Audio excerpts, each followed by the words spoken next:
weeknights at 6. Howard Johnson's going to be the pinch hitter for Rafael Santana as we go to the 9th inning. And the Mets have come from behind 22 times this year to win ball games. Ojo hitting .254, 5 homers and 18 RBIs. As a pinch hitter, he is 1 for 7. Mookie Wilson and Len Dykstra to follow in the 9th as Cincinnati leads it 3-1. Eddie Milner into the game in center field, defensively replacing Max Venable here in the 9th.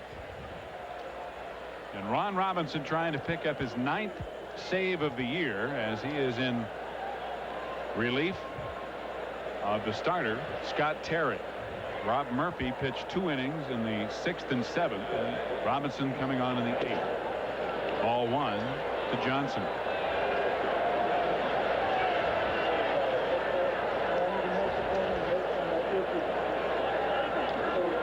Johnson hitting .271 left-handed, only .182 right-handed. 1-1.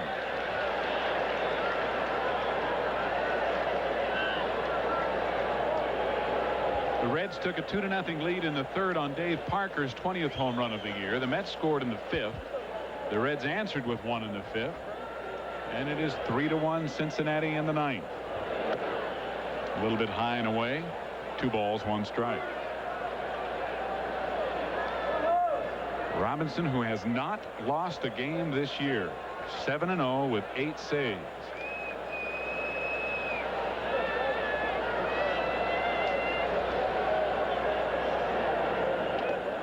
Johnson fouls it off at home plate in the count 2-2. Reds with a very strong bullpen. Robinson, of course, with that fine record of 7-0. Franco with a record of 15 saves. John 3-4 in the year. And they have a good bench too, Ralph. Their biggest problem was the first 2 months of the year they weren't hitting. Their starting pitching wasn't good. Johnson takes a called 3rd strike and runs down to first base safe. Now Jerry Davis made 1 call and changed it. And Bo Diaz is complaining that Johnson ran into him and knocked him off the ball and then knocked the ball into the infield area. And Eric Gregg and crew chief Doug Harvey are now conferring, so we'll see what the call. Both Harvey and Davis ruled Johnson safe after Davis made some kind of other call initially. Once the fielder has touched the ball, then you can do anything you want with the ball. Dave Parker all the way in from right field to argue. Pete Rose out from the bench to argue. Diaz dropped the ball on the called 3rd strike. And he and Johnson collided. And you're right, Ralph. That ball's in play. And Johnson has just as much right to run to first base as Diaz does to run after the ball. Pete's saying that Johnson hit the ball and knocked it away from him. Well, that's inadvertent.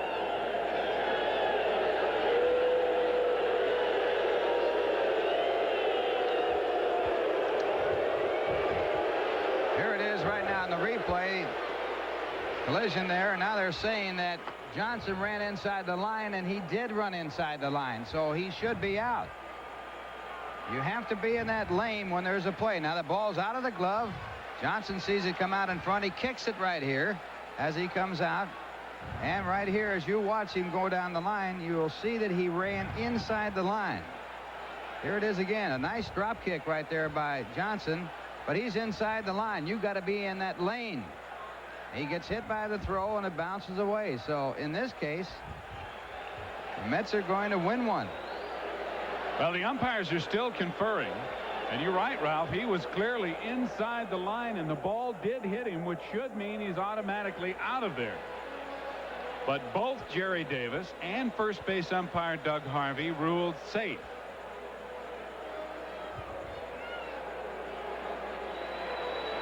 And Doug Harvey is questioning Jerry Davis rather intensely. And the object here is to get it right. Rose standing by patiently. The Mets lost Darryl Strawberry when he was kicked out of the ball game for arguing on a strike call. Pete Rose handling this thing very calmly. He doesn't seem to be very satisfied with the explanation, though, does he? Of course, the runner on first base means the tying run is at the plate for the New York Mets. Billy DeMars has come out to join the discussion as the umpires try to explain themselves to Cincinnati manager Pete Rose.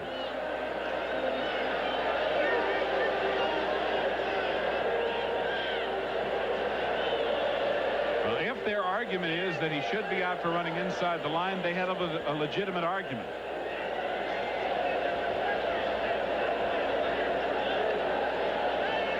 They're probably talking about both ends of the play. Doug Harvey, of course, a veteran of many, many years, considered to be one of the top umpires in the National League. He, the white-haired one, and he is the crew chief of this four-man crew, consisting of Jerry Davis, Dana DeMuth, and Eric Gregg. Robinson looking on as Pete Rose discusses the situation. Here it is again, a strikeout, but the ball not caught, so the runner's entitled to run to first base. They either have to tag him or throw him out, and the ball kicked right there. And right here, as you watch Johnson go down the line, he is not in the lane. He gets hit by the throw, and technically he should be out. Now evidently the decision has been made. The Reds lose the call, and Billy DeMars, a third base coach, taking up the argument, and he of course had no angle at all on that play.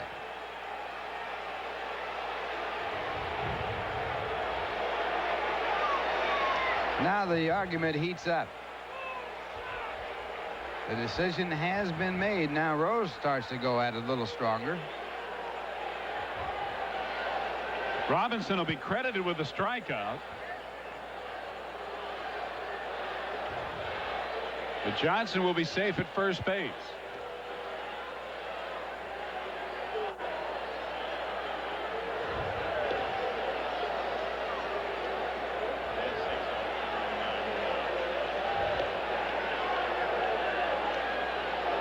Pete may have been patient and relatively calm, but he is certainly not giving up.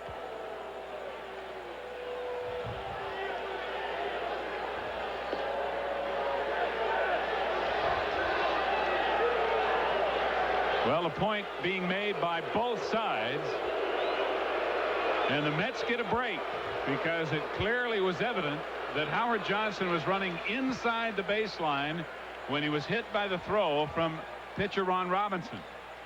Consequently, he should have been called out, but he is safe at first base, as both the home plate umpire and first base umpire Doug Harvey ruled safe. And the official scorer has ruled it obviously a strikeout and a pass ball on the catcher, even though they did have a play at first base and the throw by the pitcher was a bad throw. So it's going as a pass ball strikeout. Could have just as easily been an error on pitcher Robinson. So here is Mookie Wilson now, as Mookie, inserted when the double switch was made into left field, will hit with Johnson at first, nobody out, and Mookie represents the tying run. It's ball one. Wilson hitting .279, 5 homers, 16 RBIs.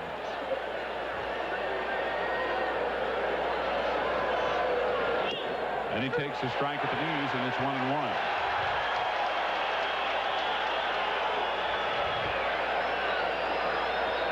And time called as a ball gets away from the Cincinnati bullpen, retrieved by New York first base coach Bill Robinson.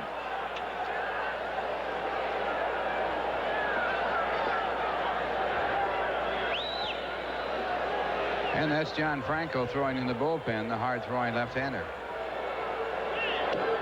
Right down the middle, it's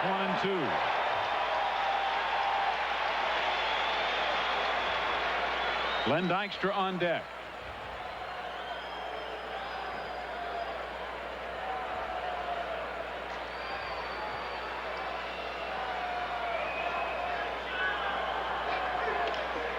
And a bouncer up the middle. Tough to double Mookie, but they do it.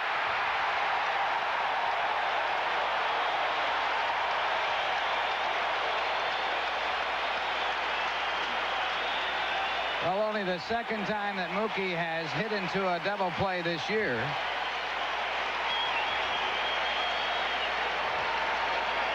And they get the double play as Oster got it started. So the DP takes care of the situation at first base. And now the Mets are down to their last out. Good play by Ron Oster. And here's the play again on Howard Johnson. Curveball over the outside corner, called a strike.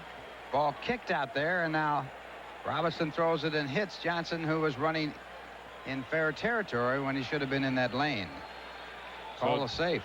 2 out, nobody on. Len Dykstra takes a breaking ball for strike 1. Dykstra with a triple and a run batted in 4 trips to the plate.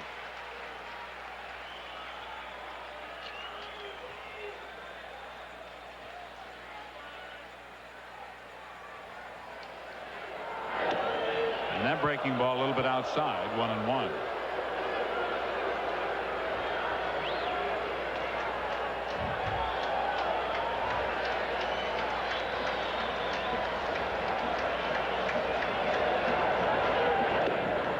Two and 1.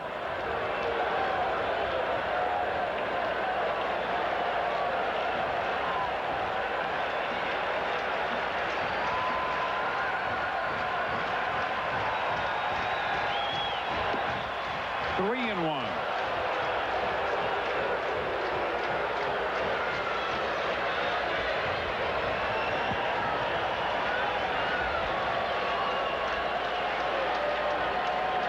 And ball 4. So the Mets will, for the second time in the inning, bring the tying run to the plate. This time with 2 men out and Dykstra at first base. It'll be Tim Teufel, who walked his first time up back in the 7th, pinch hitting for Wally Backman. Teufel hitting .233.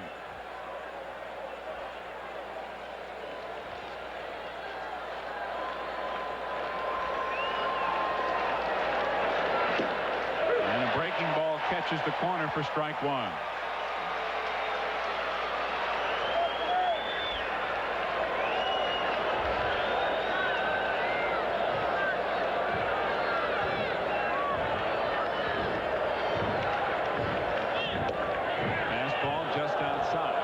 Makes it 1-1.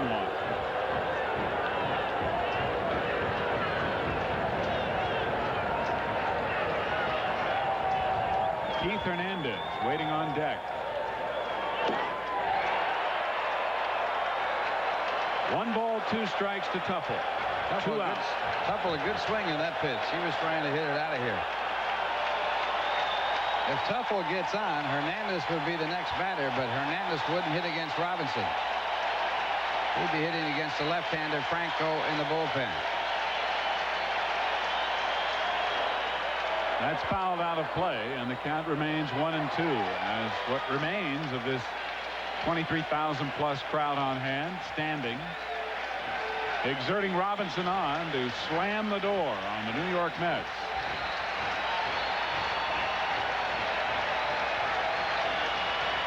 One ball, 2 strikes.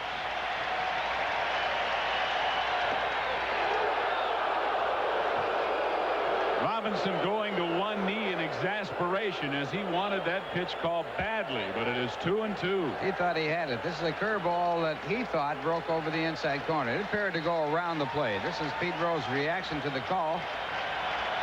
Nope. 2-2. And now 3-2. So Dykstra, with 2 out and a full count on Teufel, will be running from first base. But it is Teufel that represents the tying run with 2 out here in the 9th inning.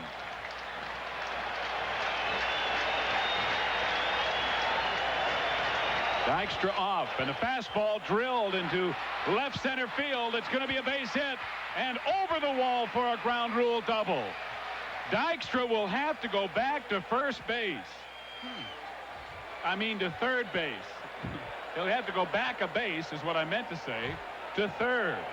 And Cincinnati gets a break, even though the Mets move the tying run into scoring position on Teufel's double, as Dykstra is not allowed to score, and Pete Rose is going to home plate umpire Jerry Davis. So one would assume that he will bring Franco in with a double switch. Well, the grounds rule double, not that much of a bad break, because what really counts is where Tuffle would have ended up, and he's at second base. He would not been able to go to third. So Rose going to a double switch here as he goes to John Franco, the left-hander in the bullpen, bringing Franco in to pitch to the left-hand hitter Keith Hernandez, and Robinson loses a chance to pick up his 9th save of the year as he goes out of the ball game. And we'll be back in just a moment right after this word from Garcia Vega.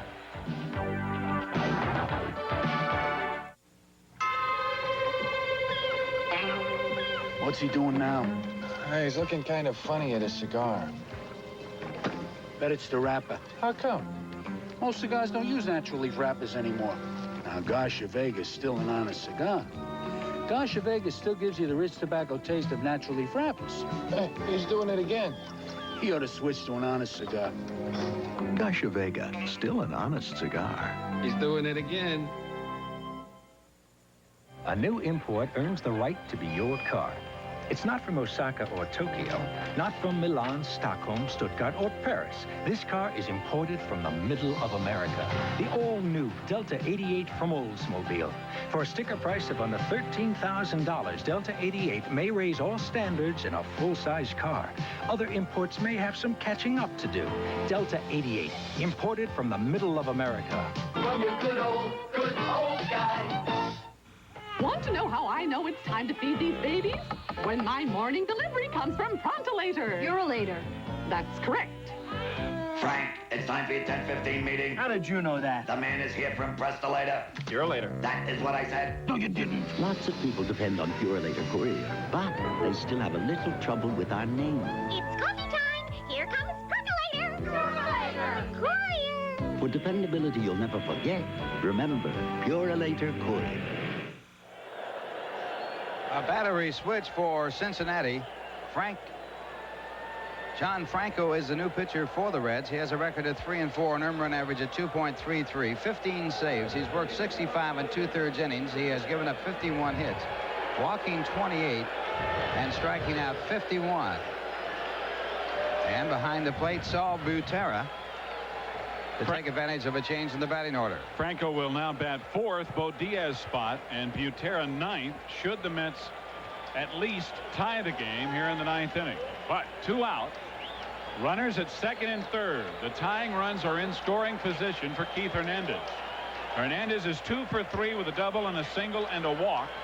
He grounded into a double play his last time up.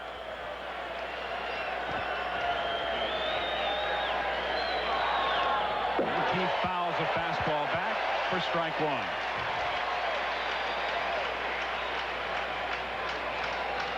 Hernandez hitting .292 at the moment.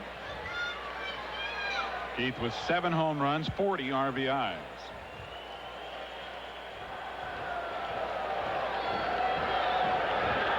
He 2 for 3 in this ball game with a walk. Dykstra, the runner at third base, and Tuffle, the tying run at second.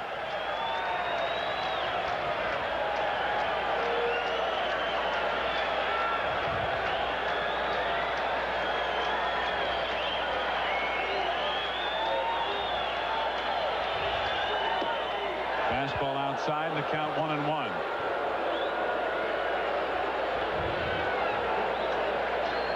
Mets made 2 dramatic come from behind surges to tie ball games in Houston, but lost both of them.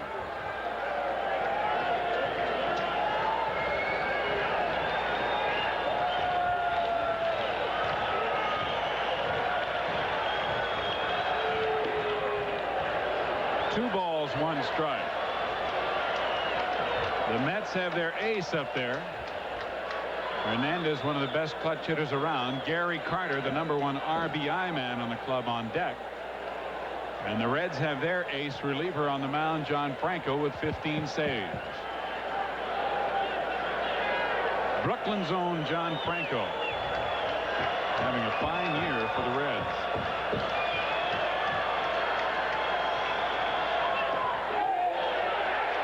Jerry Davis says Hernandez did not hold up and calls a strike, and Keith argues. So the count is 2-2.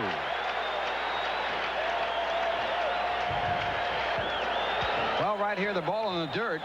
He starts to swing and appears to definitely hold up, but the home plate umpire called the play himself without asking for help from the third base umpire, Eric Gregg, and that's what Keith is hot about. Well, the Reds get a break after the Mets got a break, and Johnson getting aboard earlier in the inning. So it's 2-2 with 2 out to Hernandez. And he hits it to right field. Parker going back. No, he drops the ball. Both runs score. Hernandez to second, and the game is tied. Unbelievably, Dave Parker drops the final out of the ball game, and the Mets tie the game on the error. Well, you see it happen once in a while. The one-handed catch. He tried to nonchalant it. Parker noted for that. And it cost him a ball game right here, at least at this point in the game. Reds had it wrapped up. All he had to do was catch it. It was not that tough a catch. But Parker with the one-hand showboat type catch. And he is there. It's a routine play right there, and he doesn't make it. Once again, another look at it. Off the heel of the glove. Parker looks in, no ball. The game tied. The go-ahead run at second, and Carter the batter. The two-base error on Dave Parker, allowing the tying runs to score as Dykstra comes in from third, Tuffle from second, and Hernandez, the go-ahead run in scoring position, still with 2 out. No RBIs for Keith, but he'll take them.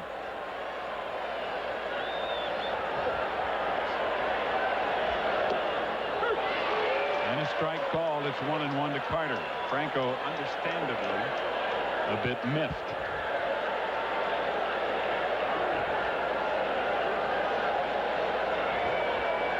Hernandez hit it a long way, but just to the warning track.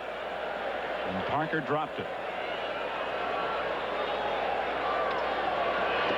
In the dirt, Butera picks it nicely, and the count now 2 balls, 1 strike.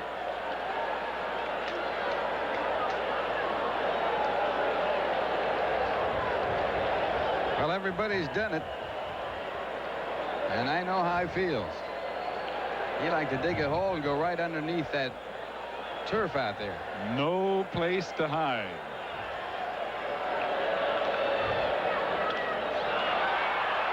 And a fly ball into right center. Eddie Milner and Parker both calling for it, and Parker says, I got to take this one, and he does, in front of Milner to end the inning. But the Mets tie it on the 2-base, 2-out error by Parker here in the 9th inning. So we'll go to the bottom of the 9th, tied 3-3 after this for Ford. Tuffle, so the base hit puts a runner at first with 1 out and brings up Saul Butera. Well, Hernandez felt he should have had that ball, but that overspin hop on the rug, that second bounce, and that ball just stays down farther than you think it's going to. It went right under Keith's glove. Sal Butera batting for the first time, hitting .219 on the year. Inserted into the game when Franco was brought in the 9th. And Pete Rose making the double switch, taking Diaz out.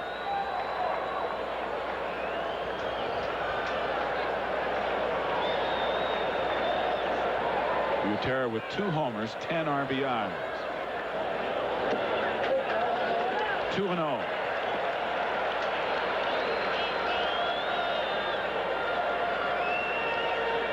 Sis retiring 4 in a row before the base hit by Oster.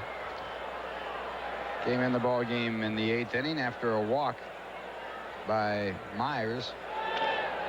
Sharply hit to third. Knight boots it, but has time to throw out Butera, who does not run well.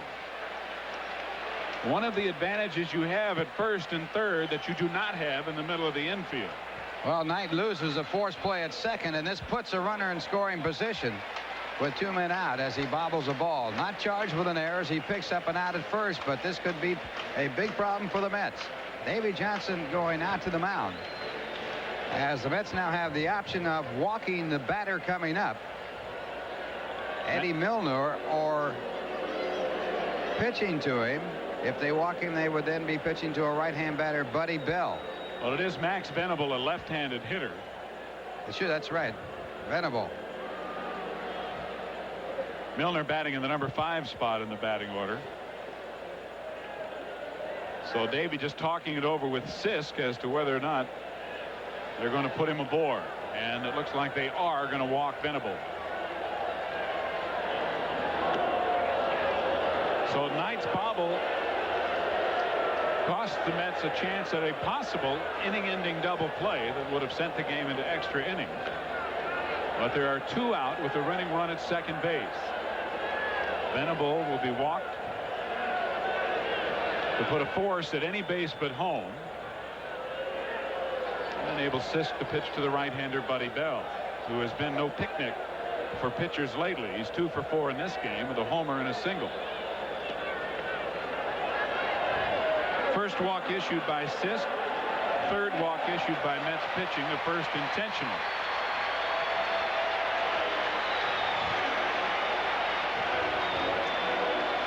So Bell with 6 homers and 31 RBIs, now hitting .259 on the year, stands in with 2 out on the winning run at second base.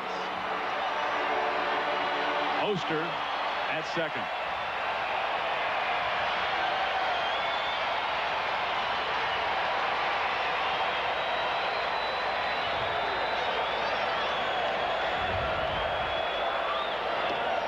Good stop by Carter on ball 1.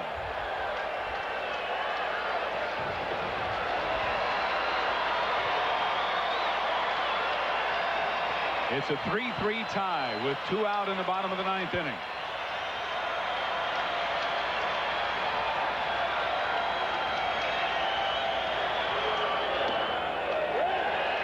Ball 2.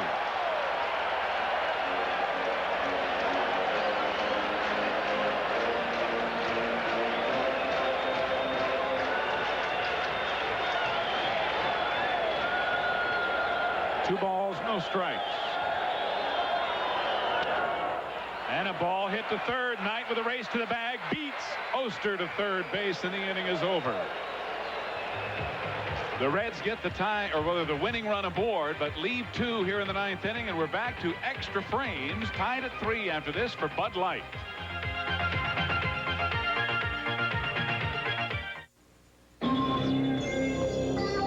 Give me a light. That's not correct, Steve. Don't just ask for a light beer. Come on, give me a light. You asked for it, Steve. Bud Light! Yes, Steve. Bud Light. The light beer with the first name and taste. Don't just ask for a light. Bud Light, because everything else is just a light, Steve. For over 20 years, Manufacturers Hanover has been coming through for us. We got the low. We got the low. We got the low. Today, we're a mid-sized company, and they're still committed to helping us grow. With credits and bottom-line ideas like the business manager. It's a cash management and accounting package designed for our size company. Simple, even for me. And they're the only bank that offers it. That's commitment. Nice. That ours? Mm-hmm. Beautiful. The Business Manager, another bottom-line idea from Manufacturers Hanover Trust. When you buy a Nissan 300ZX, you buy a legend, a tradition of many Z cars, each meticulously made to the tolerance of an expensive watch. You buy a racing heritage unmatched by any car in its class. But most of all, when you buy the awesome 300ZX, you buy Nissan, America's #1 selling import car. The name is Nissan. Burger King introduces a great new taste in burgers, the Double Deluxe. Double or nothing, that's how I play. Got a great new taste and I've got it my way. Double plain broiled burgers, double melted cheese, crisp, sizzling bacon, lettuce, and tomato. This is a Burger King town. Try the Double Deluxe. No single fried lettuce and tomato burger comes close. We know how burgers should be. Kevin Mitchell to lead it off here in the top of the 10th inning. The ball game tied at 3. Kevin taking the first pitch for ball 1. Mitchell in this ball game in the 8th inning, batting for the first time, and he goes after that off-speed pitch and misses. 1 ball, 1 strike. Mitchell hit a vicious line drive to center field, his only at bat back in the 8th inning. Ball caught by the center fielder Venable. And in extra inning affairs, the Mets are 6-7 on the year, and the Reds are 6-6. And the pitch back, a ball, and the count 2 balls and 1 strike. Reds have 3 runs on 10 hits. They've made 2 errors and 1 a critical error that sent the ball game into this 10th inning. 2-base error by Dave Parker on the final out of the ball game. Check swing, ground ball, foul. Count 2 balls and 2 strikes.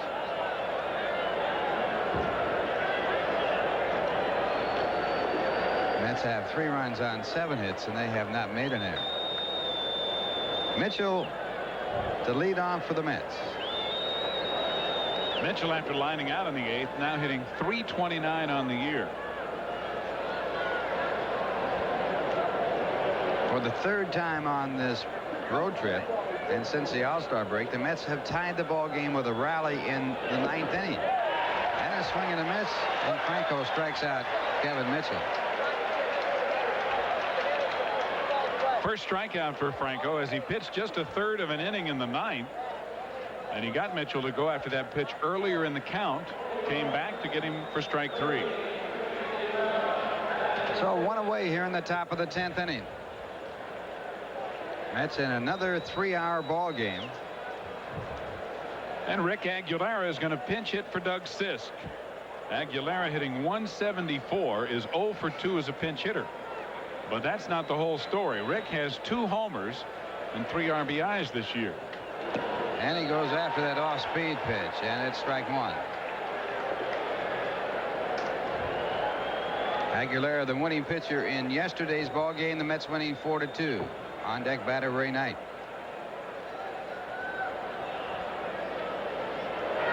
And again, a wild swing and a miss at strike 2.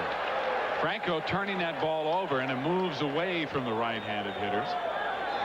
And of course, no matter how good a hitter you are as a pitcher, you don't see a lot of pitches, especially those kind. And he tries to get him to go for another one out of the strike zone. This time Aguilera lays off, and it's 1-2. This is the Mets' 35th 3-hour ball game of the year. Mets are 23-11 in their 34 games of 3 hours or more. In Houston, they played a 5-hour and 29-minute ball game. Extra inning ball game, the longest game played in the National League this year. 2-2 the count to Rick Aguilera. And now 3-2.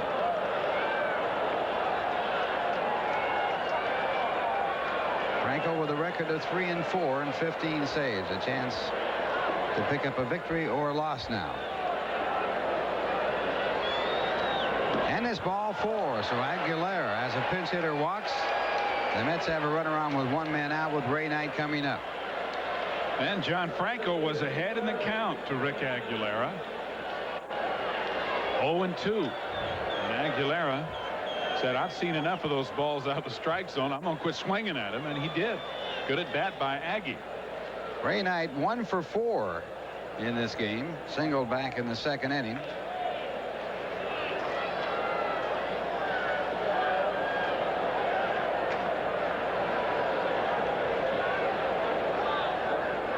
John Franco from Brooklyn, New York on the mound. Started his career with the Dodgers, and a fastball foul back out of play.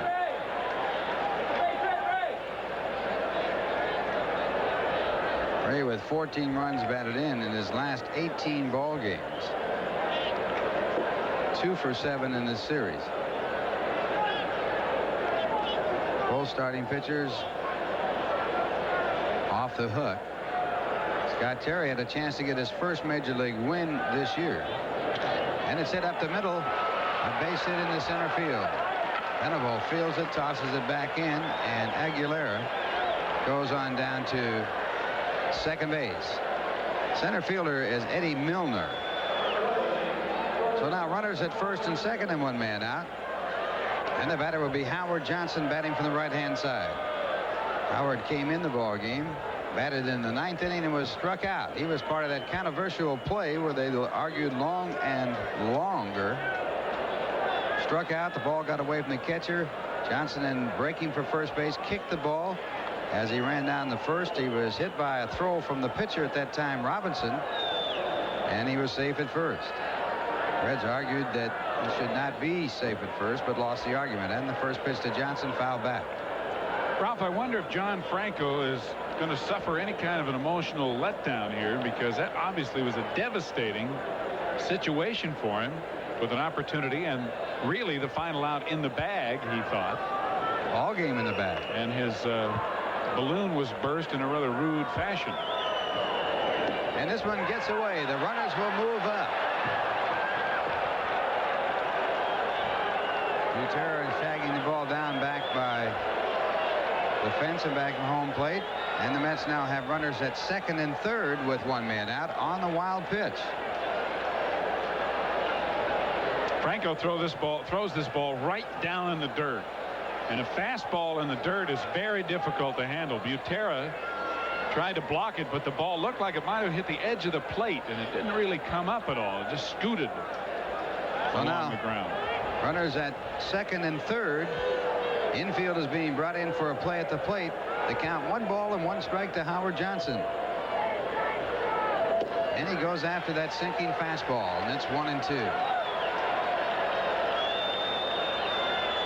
Johnson, a much better hitter, batting from the left-hand side of the plate. As a right-hand batter, he's hitting 182. As a left-hand batter, hitting 271. Mookie Wilson, the on-deck hitter.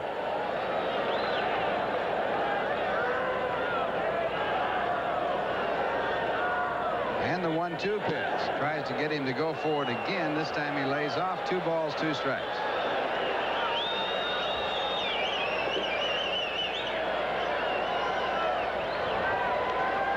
Franco considered by Pete Rose as the best relief pitcher in the National League. Infield in for a play at the plate. Tie ball game, 3-3, 1 out, top of the 10th inning. And he struck him out. Johnson chasing the ball almost in the dirt and struck out on a bad pitch. Bad pitch out of the strike zone. Second strikeout for Franco. This ball just bearing down and down and down, and Johnson missed that pitch by a good foot. So now 2 men away, and Mookie Wilson the batter, and Mookie also batting from the right-hand side, and a much better hitter left-handed. Right-handed hitting 238, left-handed hitting 313. They're going to walk him. So it's going to be an intentional walk to Mookie Wilson to get to the left-hand batter, Len Dykstra. Almost threw it away. Len Dykstra, the next batter for the Mets.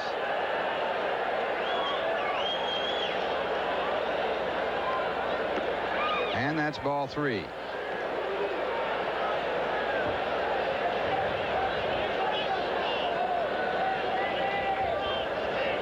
That's ball 4 to load up the bases. And now John Franco will be pitching to the left-hand batter, Len Dykstra. Dykstra in this ball game 1 for 4, tripled in the 5th. The drive and a run. First run for the Mets in the ball game. It was Lenny's 10th, or rather 12th RBI in his last 11 starts. One of the things here, if you're looking for a positive side for the Mets, Dykstra has a good eye at the plate. Dykstra worked out a walk in the 9th inning and scored one of the 2 runs to tie it on a 2-base error by Parker with 2 men out in the 9th inning. And he takes the first pitch, a called strike. And appropriately so, Ralph. Franco has not thrown many strikes in this inning. The pitches that Howard Johnson struck out on were out of the strike zone. He walked Aguilera to lead off the inning, and Dykstra taking the first pitch. 1 strike to count. And the fastball fouled back into the stands. So Franco out in front with a 2-strike count with the bases loaded. 2 men out, top of the 10th inning. Score tied at 3.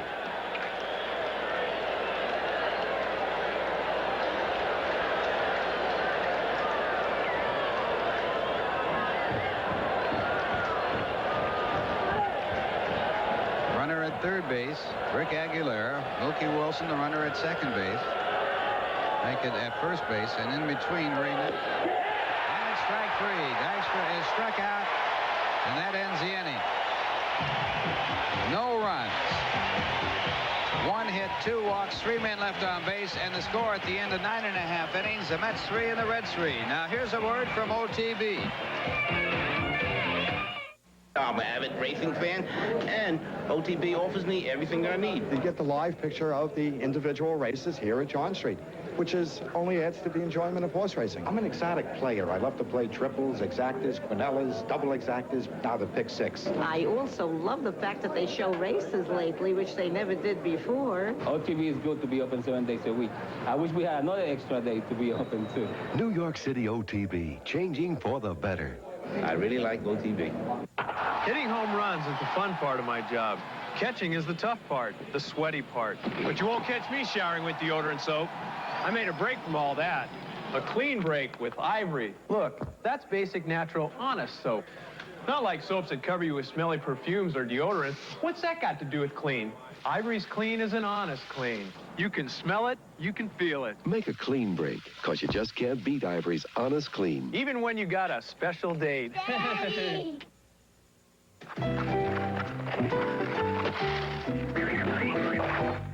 I never realized the world was so full of hazards. That's why there's a company like MetLife. Because sometimes things do get out of control. Hey! That's why over 43 million people look to Met to be there when things go wrong. That's why you should get Met. It pays.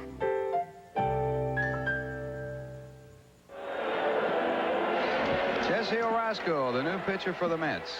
Jesse with a record of 4-4, 13 saves, an earned run average of 3.05. This is his 36th ball game. He has worked 44 1/3 innings so far this year, giving up 31 hits, walking 25, striking out 36, and he has been reached for 5 home runs. So Orozco pitching to Dave Parker as his first batter. And coming back in now to join us once again, Tim McCarver. Oh, what a bizarre happening that was when Parker dropped that ball, now with a chance to atone for that 2-run error in the ninth. 2 men out, fly ball to right field by Hernandez. Parker went back, tried to one-handed, dropped the ball, and the Mets got 2 runs, 2 unearned runs to tie it in the top of the 9th inning. And now we're in the bottom of the 10th inning. Parker the lead off. Parker had driven in 2 runs in the 3rd with a home run. That home run coming off Bob Ojeda, and it was his 20th home run of the year, one behind Mike Schmidt, who leads the National League. In the on-deck circle, Pete Rose, the bat for the pitcher, and the next pitch back, a ball. It's 2 balls, no strikes. Parker 1 for 3 tonight, walked back in the 8th inning. And it's Willis warming up in the bullpen for the Cincinnati Reds. And Parker fouls off a fastball. Dave Parker 1 for 8 lifetime off Jesse Orozco. If you remember in last night's ball game, Orozco came in the 9th inning and walked Max Venable, pinch hitting for the pitcher. And more often than not, Jesse is wild when pitching to the first hitter of an inning when he comes in a ball game. 2 balls, 1 strike, and it's a strike call for strike 2, and Parker doesn't like that call. Jerry Davis, the home plate umpire. Well, this ball appeared to be a good strike. It didn't even appear to be any question about it. He thought it was low, I suppose. So it's 2-2 to Parker. And the curveball gets him. So Orozco going to the breaking ball, and Parker struck out. Parker, a few words to say to Jerry Davis. Well, a sweeping breaking ball, as only Orozco can do it. Look where that ball starts and look where it ends up. Ball started behind Parker. Carter caught it off the plate away. And that'll bring up Pete Rose, batting for the first time. Rose as a pinch hitter. Pete, as a pinch hitter this year, is 0 for 1. But he's a better right-handed hitter this year, batting .250 right-handed, 4 for 16. And the first pitch. Strike 1. Rose did not start the ball game, as is his custom, against a left-hand starting pitcher. Looks like Pete, that front foot slips out of there. Rose, a lifetime batting average against the Mets of .301. And he looks outside the count. 1 ball, 1 strike. Pete with 4,246 hits in his major league career. Of course, that's the all-time high by a good margin. Ray Knight really close to the line at third. And the fastball just outside. 2-1. You can really afford to play Rose over. You've got a big gap, as you see, between Howard Johnson, who's shifting Rose towards second base, and Ray Knight playing about straight away. He's not on the line, but you can play way off the line with Rose hitting. Rose hitting .206 for the year. No home runs, 21 RBIs. And he lines it into center field for a base hit. So Rose with a pinch hit single, and the winning run is on.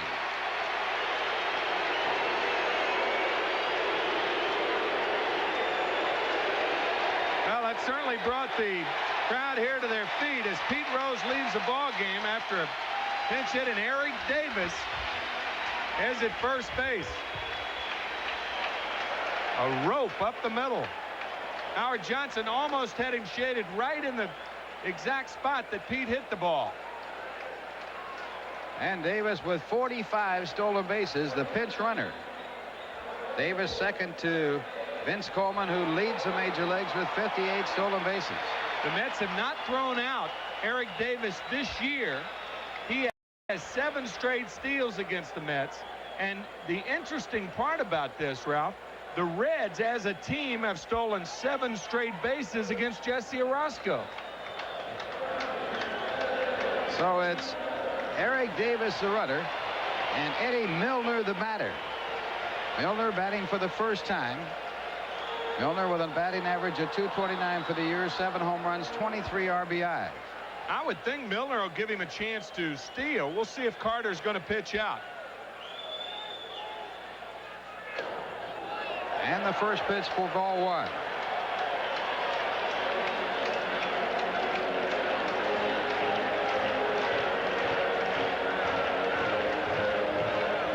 Milner batting for the first time. 1 man out, bottom half of the 10th inning, number 3-3 ball game. Davis, a good sized lead, and he draws a throw. He's had his hands on his knees twice. That is the unusual thing about Cal Daniels that he does. Usually you should have the hands dangling in front of you and not on your knees like that. He's running, and the pitch is thrown down to second base high by Carter, and Davis with a stolen base, and the winning run at second.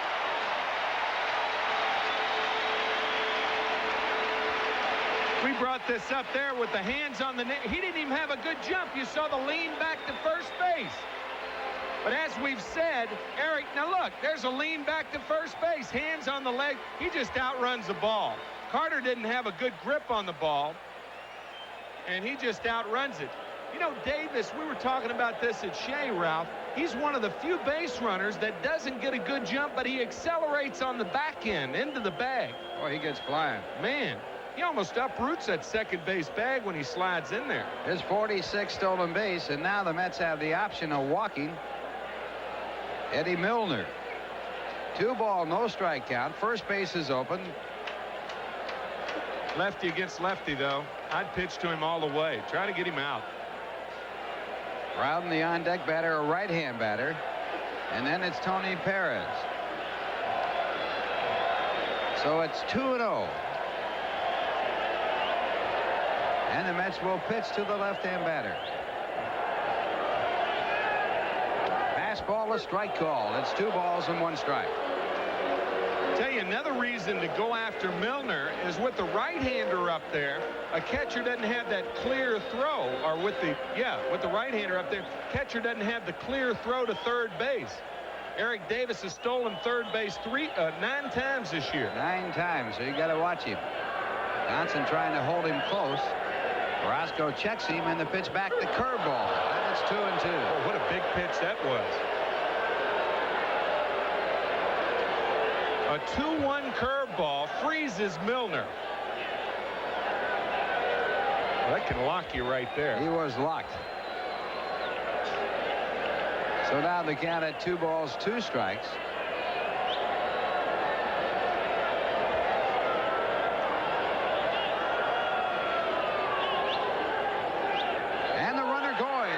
swung on and missed. The throw to third base is not in time as Davis steals third, and Knight in a fight with Davis. Knight hits him with a right cross, and here they come. Both benches ebbing as we see fights breaking out around. Knight got in a right cross on Davis, and it is a battle out on the field at third.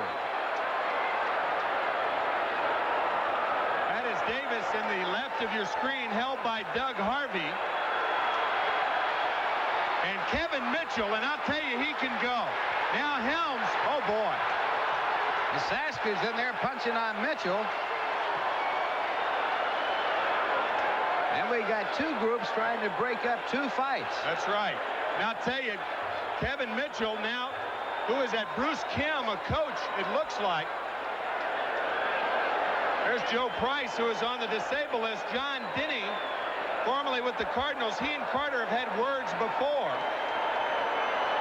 There's Joe Price, who's on the disabled list. And the caps and gloves are strewn all over the infield. Looks like a hockey match. I'll tell you, baseball has got to do something to not allow both benches to empty. In my opinion, there's Tom Browning. He was on the bottom of that one. He's tough as a fast food steak. The starting pitcher tomorrow night. You hate to see guys like that's where guys get hurt. And in my opinion, the two combatants should go at each other just like hockey. Ralph, you mentioned hockey. Anybody else in the fight, automatic ejection and a suspension. That'll stop the piling on. That's where guys get hurt. And Mitchell looks a little groggy.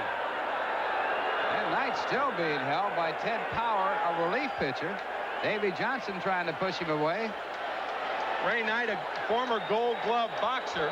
Kevin Mitchell is stumbling around. He looks very, very groggy. Part of that you get so excited. They're still out there. They sure are. There's Dave Parker and Eric Gregg. Tommy Helms just tackled Eric Davis to keep him from re-entering. There's Tommy Helms, the third base coach. This is a very serious brouhaha. And they're still waiting. I would imagine, the fight surprised me, and I'm sure it surprised everybody. I don't know whether Eric Davis, in sliding hard, came up with an elbow. And here it is, and we'll see. Tremendous speed, his 47th stolen base, but let's see what happens.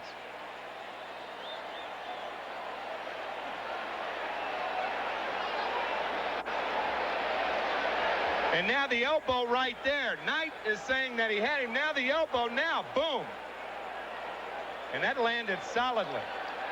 Ray Knight can fight, and Eric Davis can too. Now here we go. Orozco. There's Carter taking Davis down. And now they're jumping all over Carter. Tuffle and Venable. Davey Johnson in there, and with that back problem of his, he doesn't need to be there, but out to protect his players. Ed Hearn. With the glasses on. Yep. Here it is one more time. No action there. Now Knight wants the call. Now Davis had just elbowed him, and now he appears. Now boom, that was flush right there. It appeared that Knight wanted the call, and when he looked back to Eric Davis, it appeared that that's when the elbow to Eric Gregg, it appeared that that's when the elbow was thrown. Sid Fernandez and also Keith Hernandez right there. Mel Stottlemyre. What I thought I saw there was that Davison coming in the bag came off the bag, and Knight was trying to tag him off the bag, and then the shoving started, and then the right cross. Yeah, when he looked back at Eric Gregg, that's when it appeared he wanted the call, and that's when Eric Davis, intentionally or unintentionally, gave him the elbow. Now the interesting thing, neither appears to be kicked out of the game, and Knight's at third, and so is Davis. So this thing might not be over. Yeah, they're right there together, and they could start up again. The umpires are talking it over. Davis is the runner third, but remember, on the play, Eddie Milner struck out. So the fact he's on third with 2 men out doesn't make that play that big a play. That's a good point. Had the pitch been a ball, then it's a 3-2 count on Milner. and it's only one out, which could lead one to believe that anything's possible. A squeeze, infield hit, wild pitch, pass ball, error. They're discussing on who to kick out, if anybody.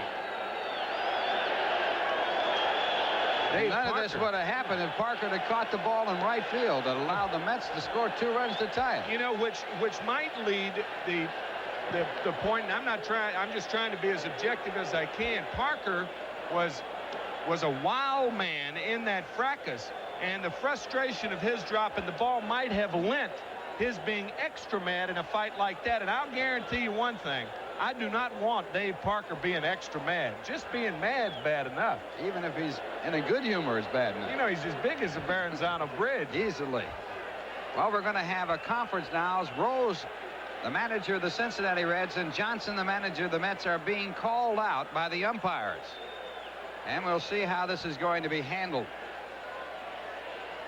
Usually, when a fight like that breaks out, the next day is when you feel something happen. Your heart's racing so fast now that nobody feels like they're injured. But the next day, boy, you wake up and your body feels like it was put together by a construction company. As fights go, this was a good one. Of course, you remember back in 1973 when Pete Rose and Bud Harrelson got in the fight at second base. That was in the playoffs of 1973, won by the Mets 3-2. Jesse Orozco has thrown his glove down. Howard Johnson. It looked like a used car infield with all the gloves and hats strewn around the infield. And now Davy Johnson is contending. I think Ray Knight's been ejected from the game and not Davis. And if that's the case, that's what Johnson is arguing. Well, the second big argument in this ballgame. The earlier one was on Howard Johnson. Here's Parker. This is what we're talking about. Look at this. I told you he's big as a bridge. Look at that. That's 1, 2. He's trying to peel off Ron Darling. Now Mookie Wilson in there. Mookie and Parker's a mismatch. Mookie goes down. Parker on top of him. Bill Robinson had a hold of Parker. Yeah. If you want to call it that.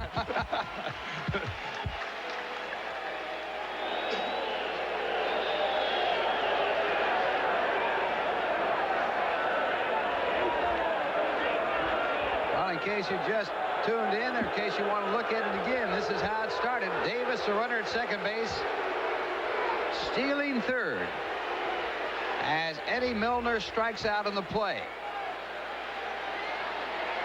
There's Eric Davis right there, arguing his case with Eric Gregg. Now Pete Rose joining Davis. Davis has been ejected also. Boy, he is hot, man. Well, these are professional competitors you are watching.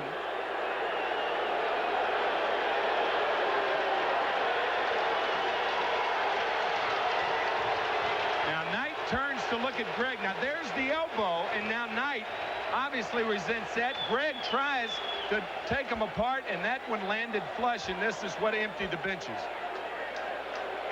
I think Ray Knight hit Roger McDowell. Carter taking Davis down. There's Max Venable and Roger McDowell again. Davy Johnson in there. Pete trying to pull Howard Johnson off. But usually, most of the guys are trying to break the fight up. But when somebody's behind you, you don't know that. You don't know whether he's trying to nail you or trying to pull you away. So Davis is ejected from the ball game, as well as Ray Knight.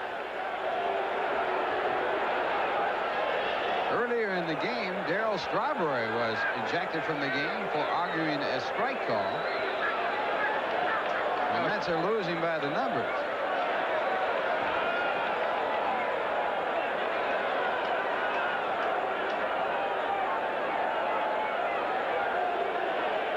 Marge Schott, the principal owner of the Cincinnati Reds.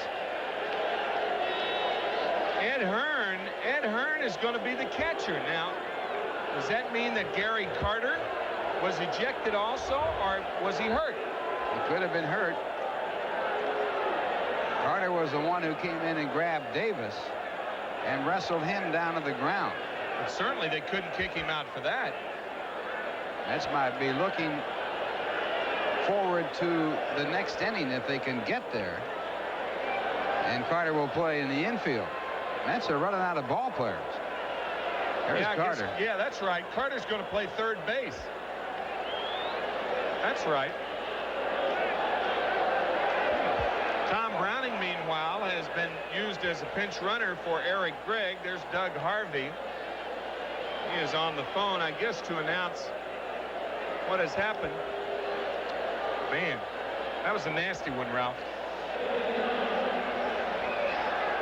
Browning was in that fight pretty well himself, and he's the pitcher for tomorrow.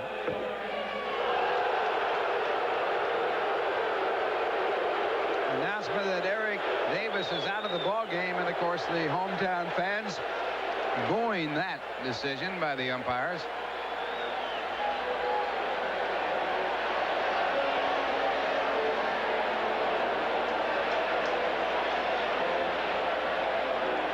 Looks like Roger McDowell's going to play right field. I've seen everything now. Roger McDowell going out to right field. Does that mean that Kevin Mitchell might have been thrown out of the ball game? I was going to say that he got thrown out too. Maybe for persisting in the fight. So that means that Knight and Mitchell and Davis that we know of. Keith Hernandez in the ball game at first base. Tough old Howard Johnson coming off the field right now to talk to Davey Johnson. Carter will be at third base. He's taking some warm-up throws at third. Mookie is in left field. Dykstra in center field, and in right field, Roger McDowell. I mean, you know, if there were one out and a play to the plate, Roger might throw a 60-foot 6-inch sinker to home. Ed Hearn is behind the plate. Roger McDowell, obviously his first appearance in anywhere in professional ball. Here it is one more time. Now Knight wants the call. And now Davis had elbowed him, and now there's the, and that breaks both benches. Milner charging in right away. He takes on a Roscoe. Uh-huh. And there is Davis being taken down by Carter. There's Oster, and here comes Parker. Jim Lett, the first base coach. Joe Price, who's on the DL. There's Davis back out again. Doug Harvey has a hold of him, and he can't hold him. He's a bulldog. Now, where did Mitchell become involved? Kevin, we think there he is. Comes in and starts a second fight. Yep. And that is Hernandez on top. And there's Browning. There's Tom Browning and John Denny. Look at Denny. He's in there. In that 1973 fight between Pete Rose and Bud Harrelson, Pedro Bourbon started the second fight with Cleon Jones blindsiding Jones. And when Bourbon finally was subsided, he picked up a cap and took a bite out of it. And it was his cap. Better that no one was in it. So evidently Kevin Mitchell thrown out of the ball game for the second fight that got started. Mario Soto also out of there, and I'll tell you, I missed him somewhere in the shuffle. Very difficult to tell. They really ought to, you know, make guys take their jackets off in fights like that so we can identify them. We're not by any means making light of this thing. Now look what's happened. Orozco moves to right field, and McDowell is the pitcher. Okay, they have a right-handed batter coming up in Wade Rowden. So evidently they're going to get McDowell in to pitch to Rowden. And then after Rowden, you have Perez. Pete Rose, in the meantime, came out to question Doug Harvey, saying that McDowell was announced as the right fielder. But you can flip-flop during the inning. That's what Pete goes back to the dugout. Harvey trying to calm everybody down. Brother. Roscoe will be in right field. There are two right-handed batters coming up. Both could be walked. And then Ron Oster, a switch hitter. So the winning runs at third base, 2 men out, bottom of the 10th inning. And we're going to experience another experience. How are they going to play it? Well, of course, you do have 2 out. Orozco struck out 2 and obviously is rooting for Roger McDowell. With 2 pitchers in the ball game, the Mets could left and right the Reds to death. Right? Right. I mean, any left-hander, just bring in Orozco. Any right-hander, just bring in McDowell. This might be the innovation of something new. That's been done many times before, with a pitcher going to another position, then coming back in to face the next batter. But the Mets are running out of ball players. Maybe you could say the same about the Cincinnati Reds. Wasn't that chronicled in The Kid from Left Field? I believe it was. I think so. Where the Kid manager came up and made that move for the first time. Man, this is something.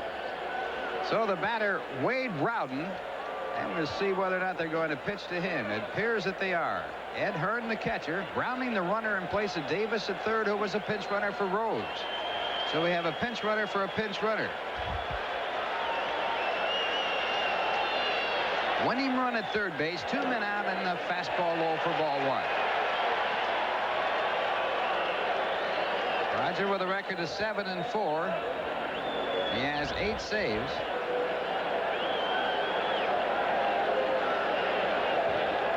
Earned run average of 2.37. And the fastball, a called strike. Roger in his 43rd game. He has worked 76 innings, giving up 60 hits, walking 28, striking out 48, and he has given up 1 home run, and that cost him a ball game. Craig Reynolds of Houston hit that, and there's a pitch for ball 2. 2 balls and 1 strike.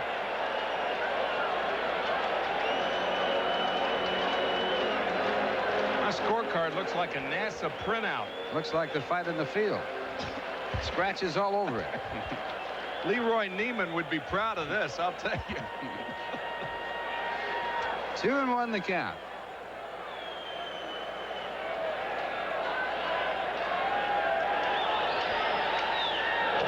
And it's chopped foul. The ball hitting the batter, so it's an automatic foul ball. Hit him in the batter's box. So Rowden now with a count of 2 balls and 2 strikes. Rowden in this game 1 for 4. McDowell working from the windup, and one of the few relief pitchers to work from a windup in a situation like this. Most relief pitchers work from the stretch.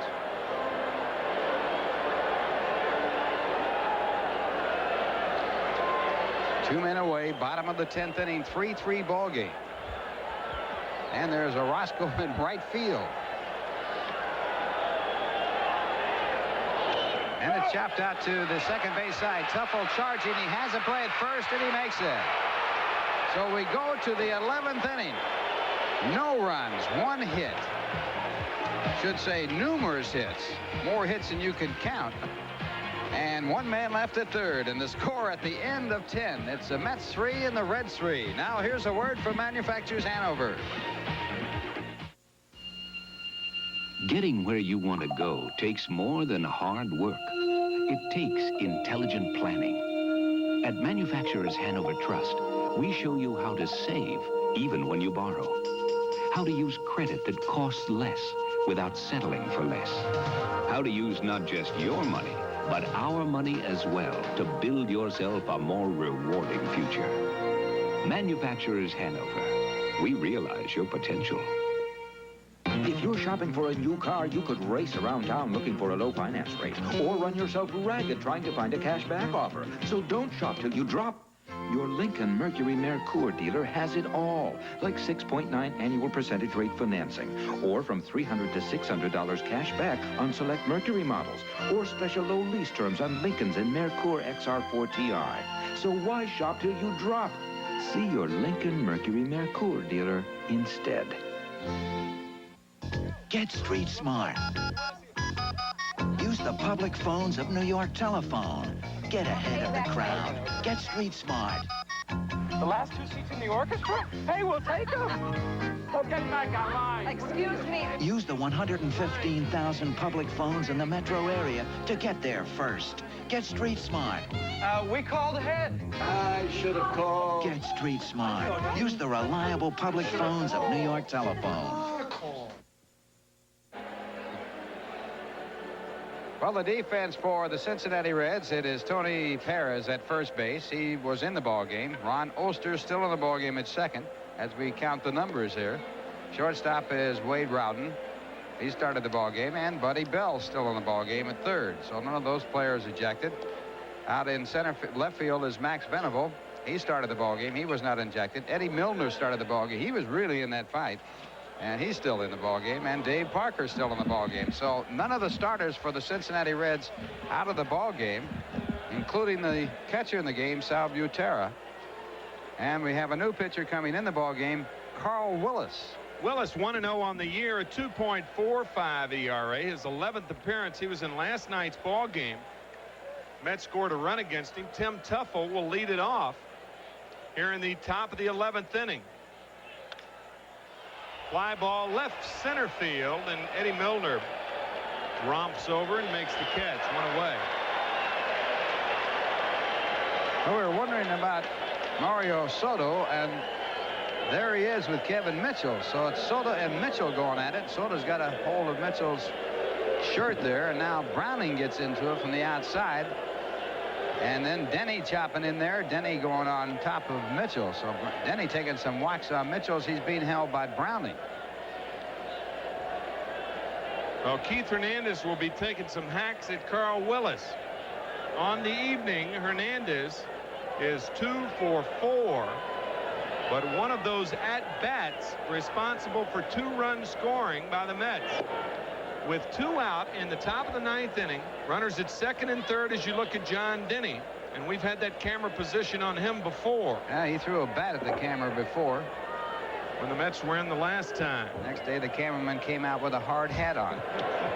Fastball is inside. 2-0 to Keith Hernandez. Anyway, with runners at second and third, Hernandez hit a 2-1 pitch to Parker over the head of Parker in right field.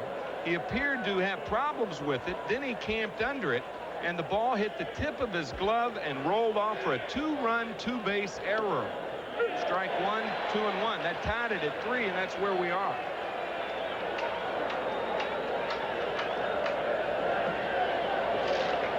If he had caught that ball, everybody would be in bed by now. Yep, and feeling a lot better. Ground ball, base hit, right field. It's by Parker. Parker makes the catch. It's by Perez, and that is the point on the guarding the line, Ralph. Perez on the line, and this ball hit into the position, and it's still a double. And if that doesn't illustrate it, I don't know what does. And right there you see Perez starting from the line, and the ball, really a routine ground ball if he'd been in his normal position. And it goes on by, and then Parker has to go in the corner, moving away from the play. He's unable to throw Keith Hernandez out at second, and Parker can really throw. Well, I'll tell you, we see it every single day, and I've seen it for the last 25 years. I've questioned it for 25 years. I still don't understand it. Guarding the line in the late innings, and I've seen more ball games lost as a result than anywhere near won. Carter's going to be walked intentionally. And, of course, the normal batter would have been, the regular batter would have been Kevin Mitchell, but Mitchell's out of the ball game. So Ed Hearn, who entered the game when Carter moved to third, Hearn moved behind the plate, and he'll be the hitter. Hearn, a pinch hitter in the Houston series, singled up the middle to tie up a ball game for the Mets. This isn't a game, it's a crisis. Runners at first and second, 1 out. The Mets with 9 hits, 11 for the Reds, and here's Ed Hearn, his first at bat of the night.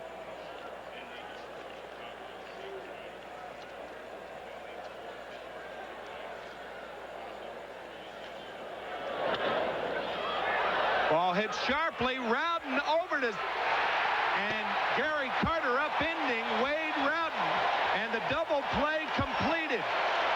Rowden going head over tea kettle and still completes a double play. Well, Hearn 1 for 2 as a pinch hitter, and a good play by Rowden to make the grab on the ball, and now he throws after stepping on the bag to first. Carter hits him. He goes on a tumble over the top of Carter, but completes a play. So right here we'll look at it from this camera angle, and the double play ends the inning. Stay tuned. These guys are serious. Bottom of the 11th, the score tied 3-3, and we'll be back after this word from your Dodge dealer. Hey, Taurus. Hey, Motor Trend Car of the Year. Thunderbird, right? Yeah, car of the ages. Where you from? Fairfield County. We love it. Oh, tough. Are you getting your chrome polish? A 7,500-mile checkup. Life's tough in Connecticut. Sure it is. Come see the front-wheel drive Taurus, and don't pass up the Thunderbird. New low 6.9 financing or up to $600 in cash back. It's worth the trip wherever you're from. You ever been to Brooklyn, Taurus? Yes, once.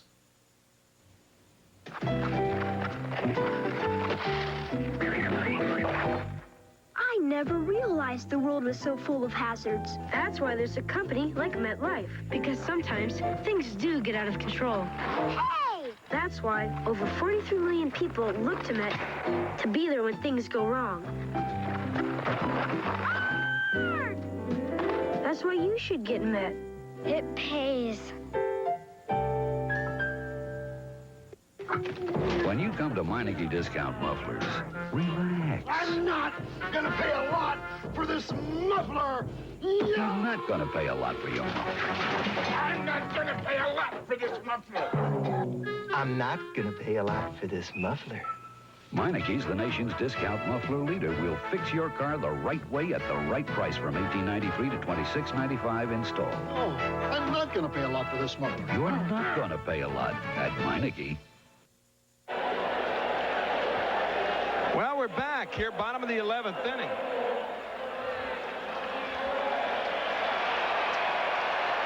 And every extra man has been used on both sides.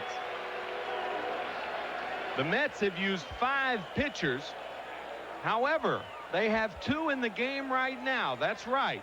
Jesse Orozco is in right field. Roger McDowell is the pitcher. Tony Perez the batter. It's a 3-3 ball game.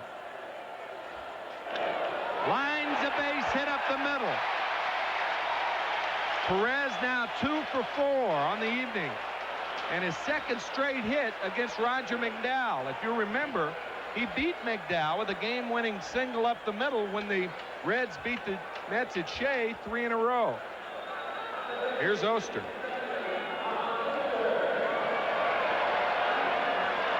Ray Knight, Darryl Strawberry, Kevin Mitchell.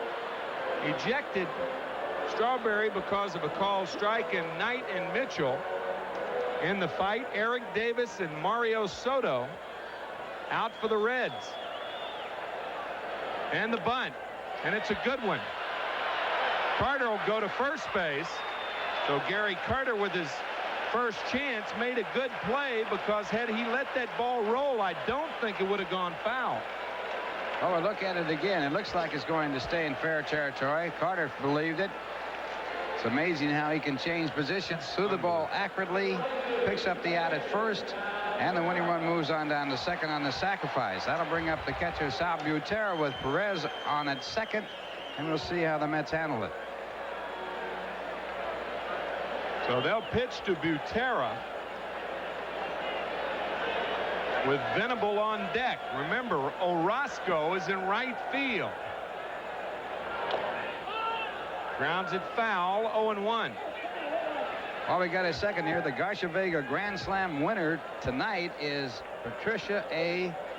Lazarczyk from 4 Joffer Avenue, Milltown, New Jersey, 08850. She will receive a box of Garcia Vega cigars, autographed baseball by a member of the Mets team, a New York Mets Garcia Vega lighter, and 2 tickets to a Mets home game. All right, Patricia. Good luck. Give it to her dad for Father's Day next year. This one grounded foul, 0-2 to Butera. Unless you like cigars. Whatever floats your boat. One out, Perez the winning run at second base. 3-3, bottom of the 11th inning. A bizarre contest. You're wondering about the Expos. Montreal at Houston. No score, top of the 10th. Hanging slider grounded foul. Houston with another winner in the 9th inning in last night's ball game. Scoring 2 runs against Jeff Reardon, the ace and terminator of the Expos staff.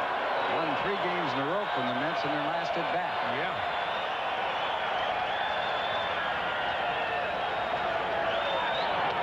Ground ball to third. Carter with another chance. Throws out Butera after looking Perez back to second base. This is not, by the way, the first time that Carter has played third.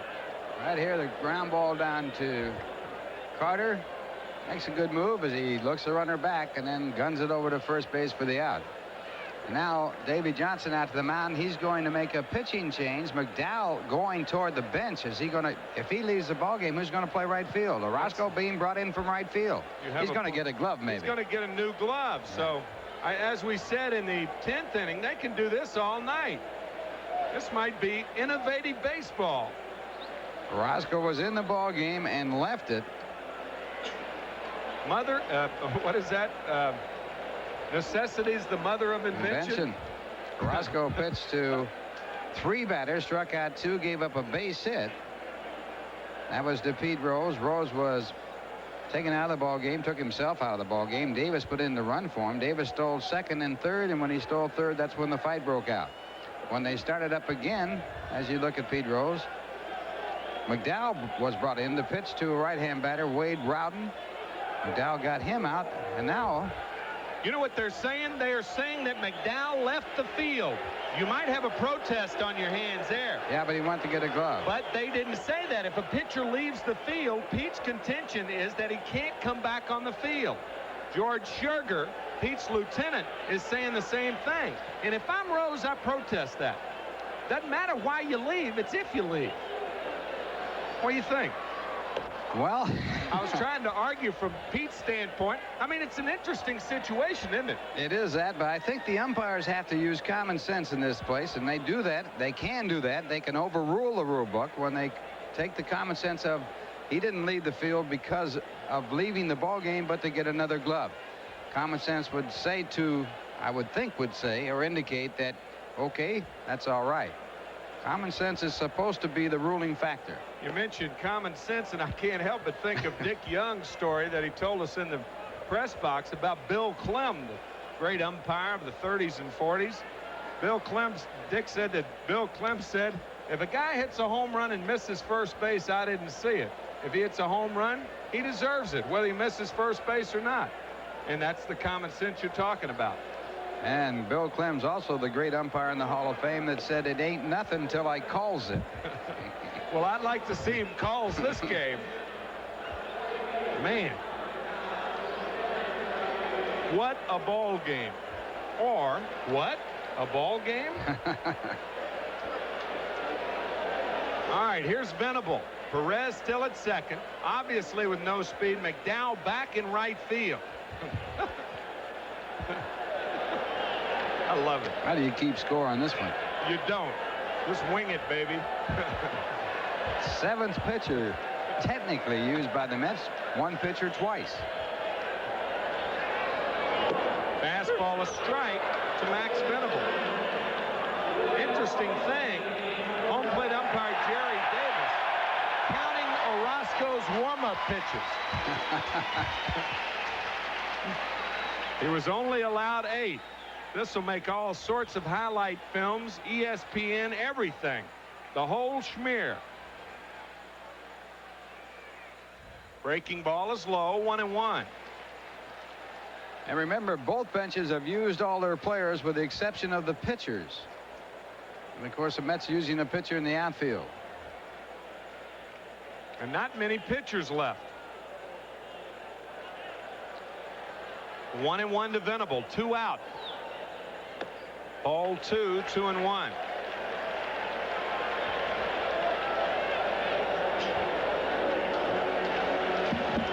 He's reading the rule book right there. That's beautiful. Oh, that's wonderful. Pete with his nose in the rule book. Venable fouls it back, 2-2. Max on the long night is 1 for 3. He has sacrificed, walked, and singled.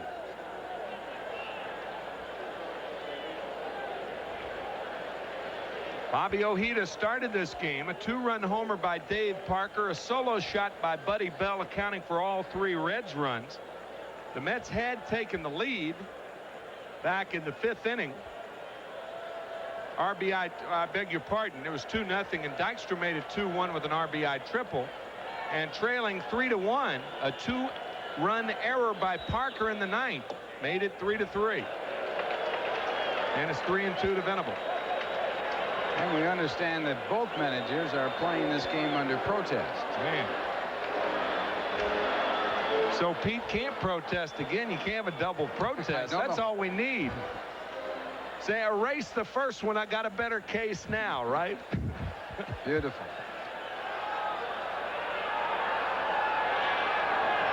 Swing and a miss, and we're going to 12. With all of the happenings of this game, you're kind of glad to see it extend. You don't know what's going to happen, but you got a feeling it's going to be great. 3-3 after 11. Now here's a word from your Dodge dealer. Dodge Lancer. Just looking's not enough. It's not the way to measure Lancer's spacious versatility. Lancer. It's not the way to appreciate Lancer's personal comfort and convenience. Lancer. And it's not the way to experience Lancer's front-wheel drive and available turbocharged power. Dodge Lancer. Just looking's not enough. Drive one at your Dodge dealer. Lancers now with 5-5 financing or up to $1,500 cash back. Lancer. Some of you are being asked to choose a long-distance phone company. If you don't choose, someone's going to choose for you. And you know how that could make you feel. So if AT&T's clear long-distance connections and full services are important to you, send in your ballot. AT&T Long Distance, for over 100 years, when you reached out, we were there. And you can keep it that way by making the choice yourself.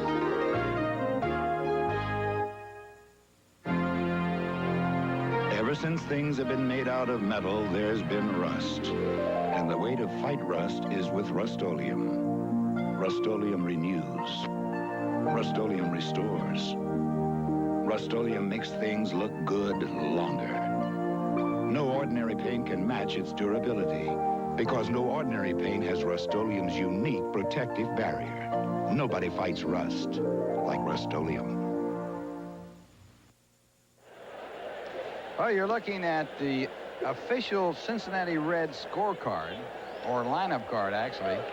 That's official? That's that's pretty. and the Reds still going through the rule book, trying to figure out what's up. George Sugar, the #1 man for Pete Rose. Nevertheless, they got it figured out that they're right. But nothing's happening. Yeah, now you can't protest. It's too late. Anyway, they've already protested, so you can't have a double protest. Well, they're still scanning that rule book as we take a look at Jesse Orozco, who will lead off for the Mets. Orozco was pitching, went to right field, and now back to pitching again. And Jesse hitting against Carl Willis, and the first pitch is out of the strike zone for ball 1. Interesting thing about McDowell and Orozco, they are both superb athletes and good hitters. Orozco has not had an official at bat this year, and he takes for a strike, and it's 1 ball and 1 strike. And Orozco backed up by McDowell in the batting order. 1-2 punch. Slider hit on the ground. Over there is Oster to field it. He has a play at first base and makes it. I don't think I've ever seen 2 pitchers hitting back-to-back, ever. Think about it. Certainly not in, say, later baseball. I think it probably did happen in other days. I'm not saying it didn't happen. I've never seen it. I don't ever recall 2 pitchers hitting back-to-back. No, do you? I can't remember it, no. Unbelievable. But every time you think you've seen everything, you haven't. That's right. So true. Now it's Roger McDowell to bat. And he goes after a breaking ball at strike one. McDowell has been up 11 times this year, and he's had 4 base hits.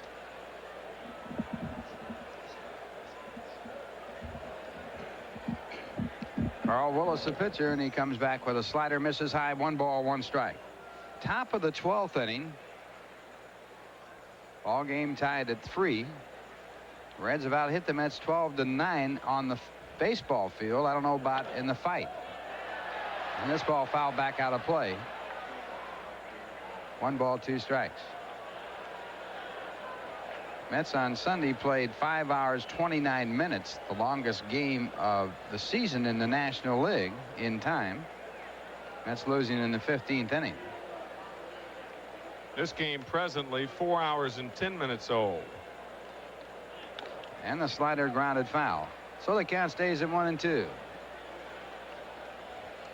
Carl Willis with a record of 1-0 in his 11th game this year. Came in the game in the 11th inning, got out of a jam when Ed Hearn grounded into a double play with a go-ahead run at second. And a ground ball hit to deep shortstop, fielded there by Rowden to throw to first base for the out. So Rowden, who had the start of the double play in the 11th inning for Willis, comes up with a good play here for 2 men out. That'll bring up Howard Johnson. Well, Jay Horowitz tells us, boy, has he had a nice week. Jay Incarceration for Mets. Yep. I mean, it has been a bizarre week since the All-Star game. George Sherger doing some studying of the rule book. And we'll tell you about the protest if we can. And Johnson takes for ball 1. The protest by Davy Johnson was lodged because 2 regulars were ejected, and that forced putting a pitcher into another situation. I don't know if you can do that or not. The Reds are protesting because Jesse Orozco was allowed warm-up pitches, and being a position player, you cannot be allowed warm-up pitches when you come into the game from a position. And I think that's right. So they both might be right. What if they're both right? What if both of them win the protest?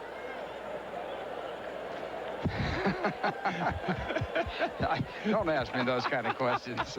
Is that a trick question? No, it's not loaded or anything. All these things are running through my head as you saw Steve Zabriskie down on the field. He might put on a uniform and get in there himself. He might be the only one left. 3-1 to count to Howard Johnson. And this ball hit out to left field. Venable, the left fielder, puts it away, and the Mets go in order. So we go to the bottom of the 12th inning with the ball game tied at 3. And right now, here's a word from Burger King.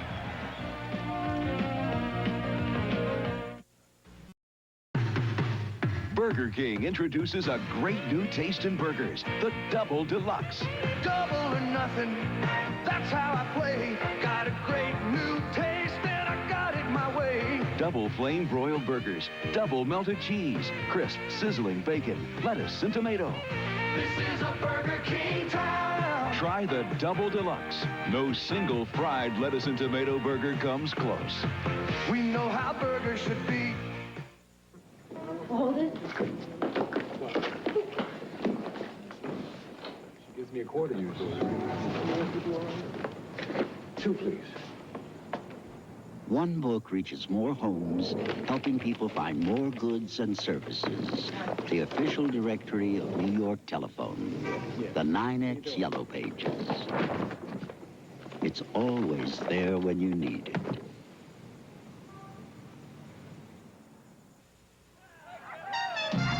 Sometimes a simple river crossing isn't so simple.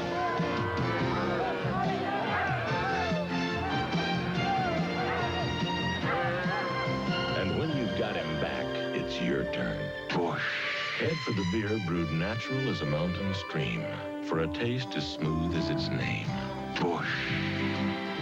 Head for Bush beer. Head for the mountains.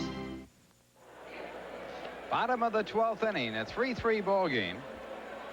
And the Reds coming up with Buddy Bell to lead off. Jesse Orozco in his second stint in this ball game as a pitcher. Started the game in the 10th inning, picked up 1 out, gave up a base hit to Pete Rose, then left the game as Roger McDowell came in to pitch. Orozco going out to right field, replacing McDowell in right field, and then coming back in the game in the 11th inning with 2 men out to strike out Max Venable. And now with a right-hand batter coming up, Orozco to pitch to the right-hander. McDowell still in right field. And it will be Buddy Bell, Dave Parker, and we'll see whether or not they come up with another hitter for the third man. Buddy Bell in this ball game with a home run back in the 5th inning and 2 for 5.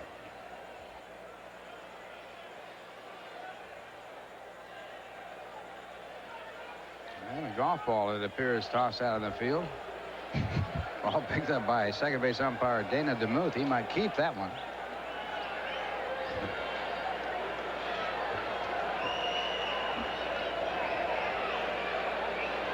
And Orozco with a fastball. It's called a ball.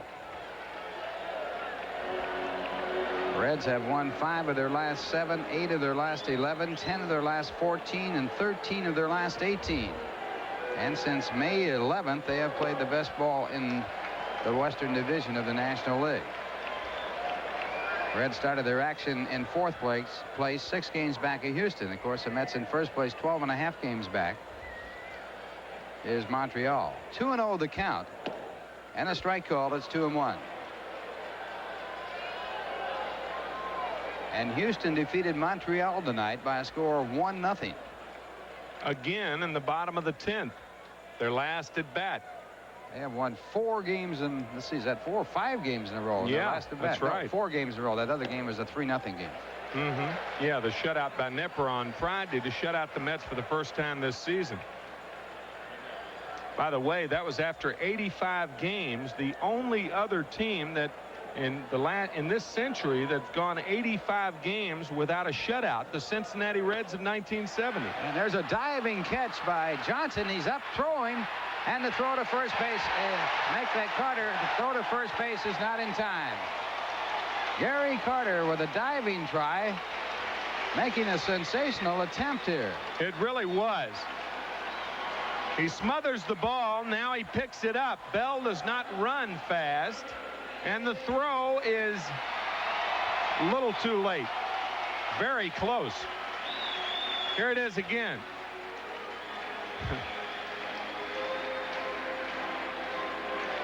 The Mets are really resting on that 12.5 game lead, right?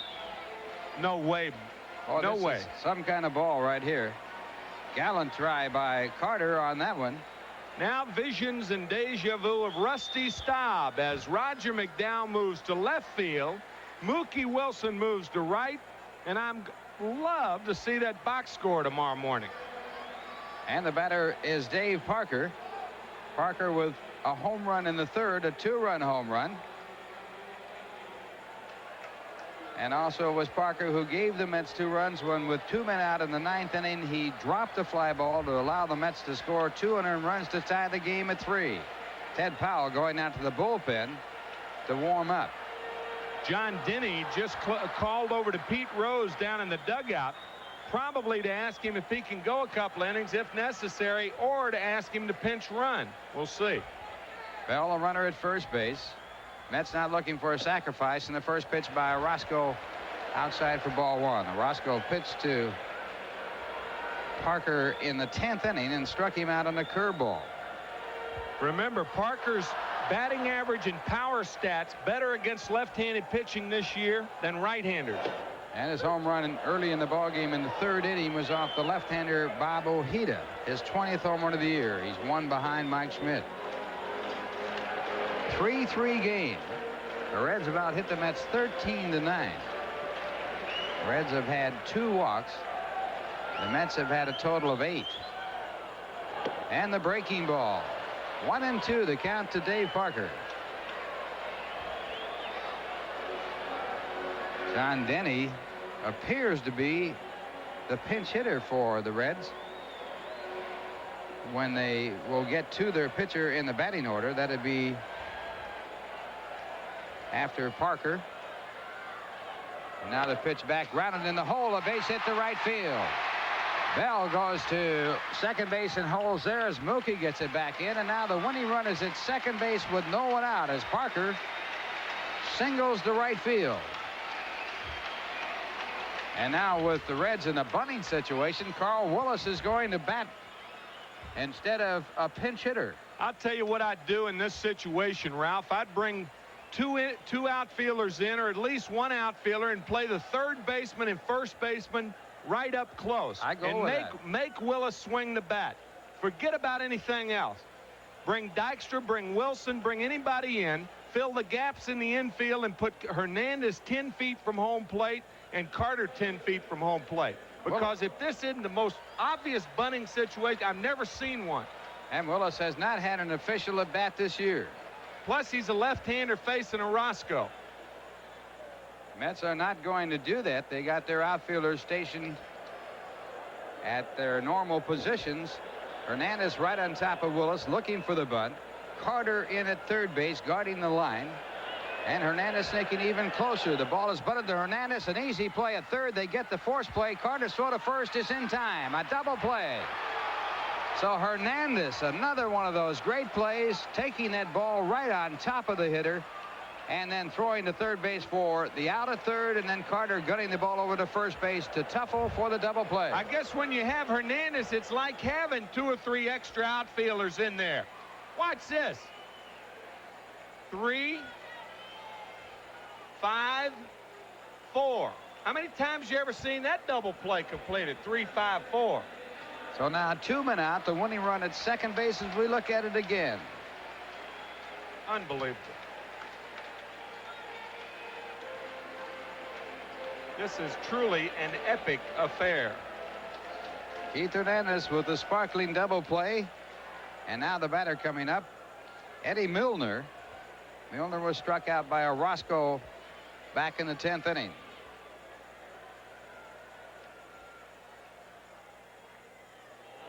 And the first pitch, a breaking ball, a called strike.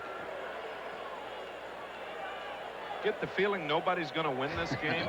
They're going to run out of time. They're going to run out of players. They're going to run out of umpires' decisions. They're going to run out of protests. Maybe announcers. Man. 1 strike to count to Eddie Milner. Winning run at second. And again, the curveball at strike 2. Milner says, that can't be. How can you call that a swinging strike?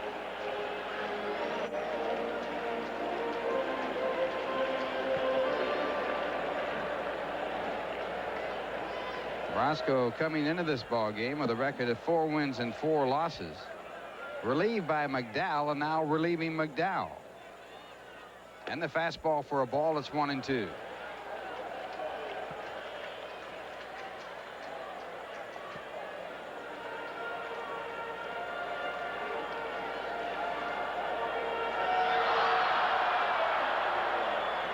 Once again, Orozco working to Milner, and that one called a ball. It's 2-2. Orozco, the 7th pitcher used.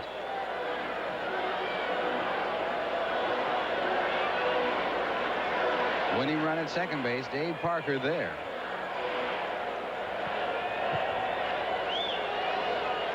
And at 2-2, the pitch to Milner.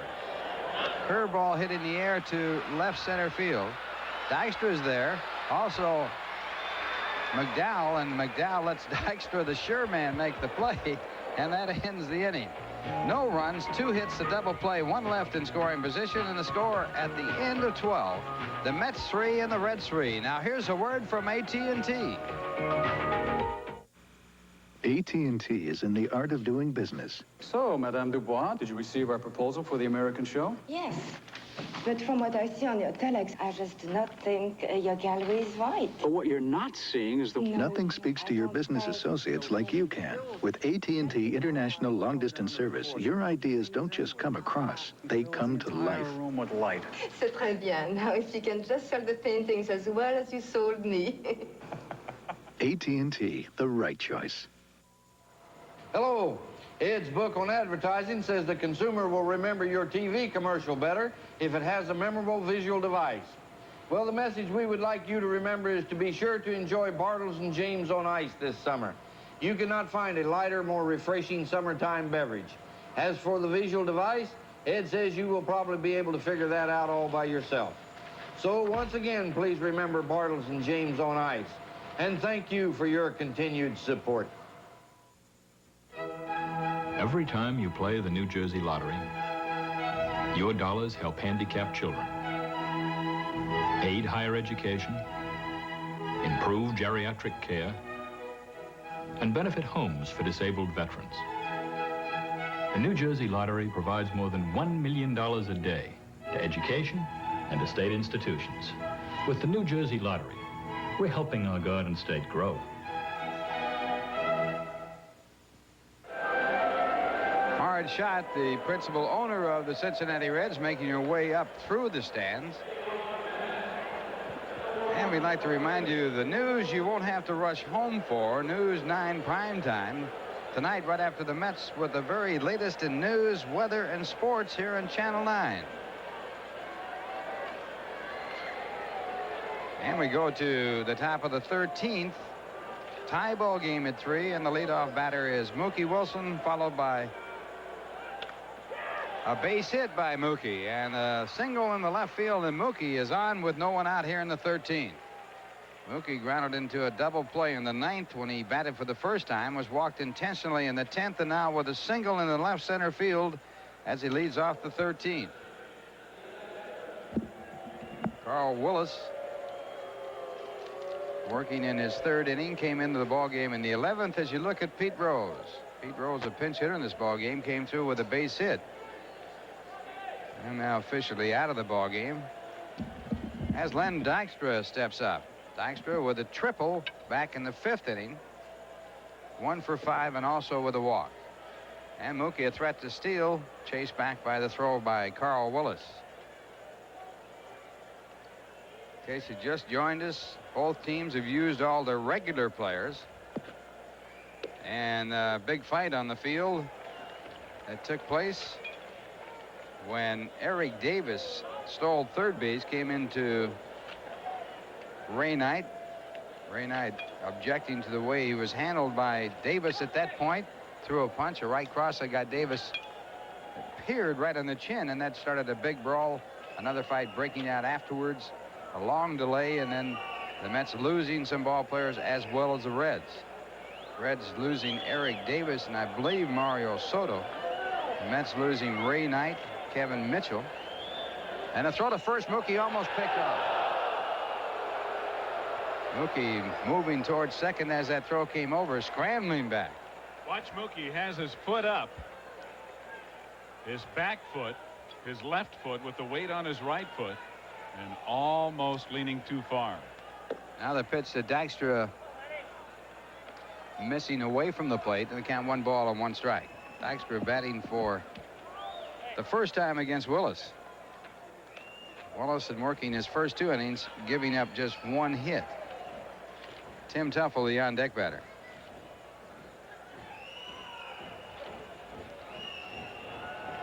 One and 1 the count. And the pitch high and outside, 2 balls, 1 strike.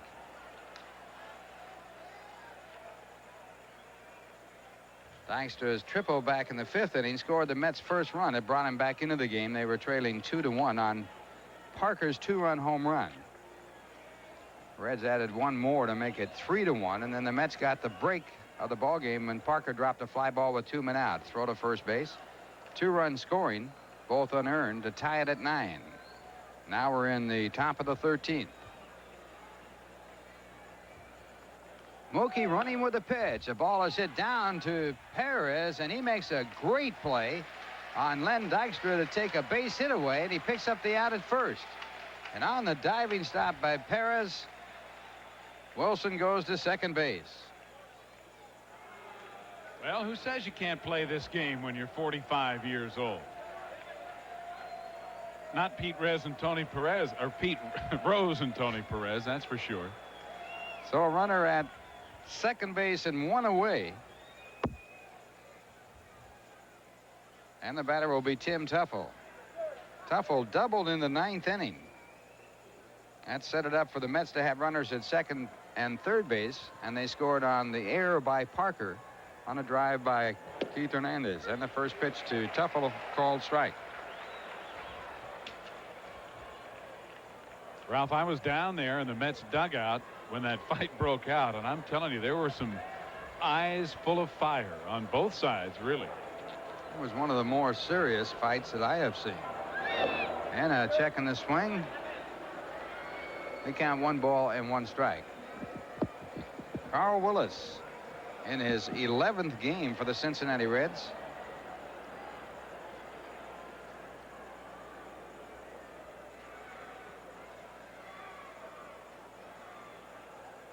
Originally drafted by the Angels,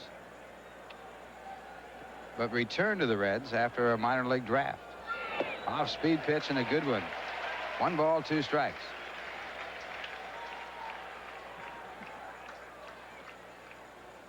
Tuffle way out in front. Willis really with some good downward movement. We've seen a lot of those pitches going down in the strike zone in this game. And we've seen a lot of pitchers out there. How many pitches have we had? 12? Mets have had 7 technically, as Orozco has pitched twice, and 5 for the Cincinnati Reds. You looked at Keith Hernandez in the on-deck circle.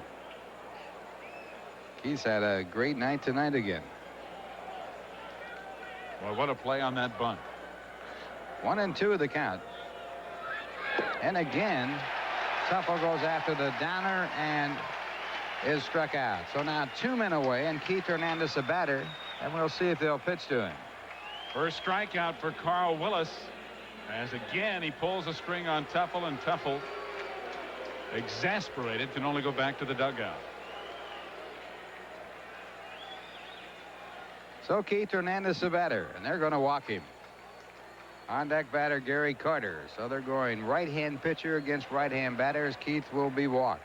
Hernandez walked in the first, doubled in the third, singled in the fifth, grounded into a double play in the 7th inning, was safe on a 2-base error by Parker in the 9th that tied the ball game with 2 unearned run scoring, and then doubling in the 11th. And there's ball 3.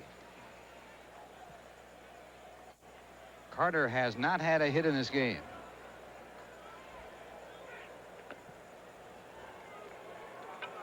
Ninth walk for the Mets in this game. Make that the 10th walk for the Mets in this game. And it brings up Gary Carter. Carter walked intentionally in the 11th inning. And it paid off as they picked up a double play on Ed Hearn right after the intentional walk. So Carter hitless in the ball game. 0 for 4. Make that 0 for 5. And batting here with the go-ahead run at second base in the form of Mookie Wilson.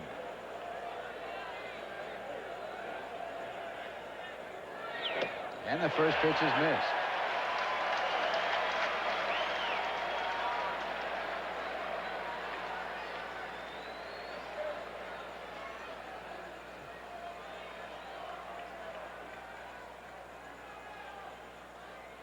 Carter second in the National League in runs batted in, trailing Mike Schmidt by 1.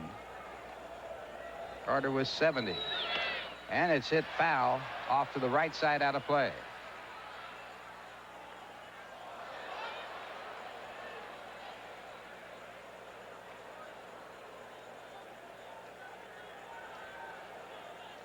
Well, it doesn't seem too long ago, Ralph, that we were talking about how many 3-hour-plus games the Mets have played. That's rather academic at the moment, as we are over 4.5 hours. Mets lead the National League in games 5 hours and 29 minutes long. That happened Sunday. And a strikeout. Carl Willis with a go-ahead run at second, striking out Gary Carter in the inning. 1 hit, a walk, and 2 men left on base to score at the end of 12.5 innings. It's the Mets 3 and the Cincinnati Reds 3. Now here's a word from Busch Beer. Sometimes a simple river crossing isn't so simple.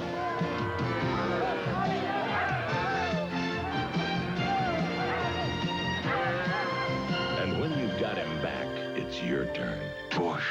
Head for the beer brewed natural as a mountain stream, for a taste as smooth as its name.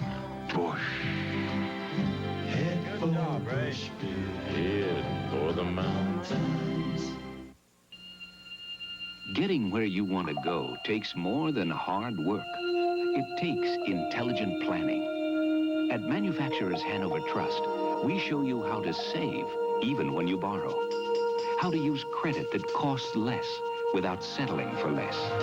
How to use not just your money, but our money as well to build yourself a more rewarding future. Manufacturers Hanover. We realize your potential. When you've got the hottest trucks in America, you don't need gimmicks. All you need is the hottest deal in America. And Nissan's got it. 5.7% annual percentage rate factory-sponsored financing on every Nissan hardbody truck. You could save $829 on this hardbody regular bed and up to $1,980 on this King Cab 4x4. So talk to your participating Nissan dealer today. Who says you need gimmicks to sell a great truck? The name is Nissan. Burger King introduces a great new taste in burgers, the Double Deluxe. Double or nothing, that's how I play. Got a great new taste and I got it my way. Double flame broiled burgers, double melted cheese, crisp, sizzling bacon, lettuce, and tomato.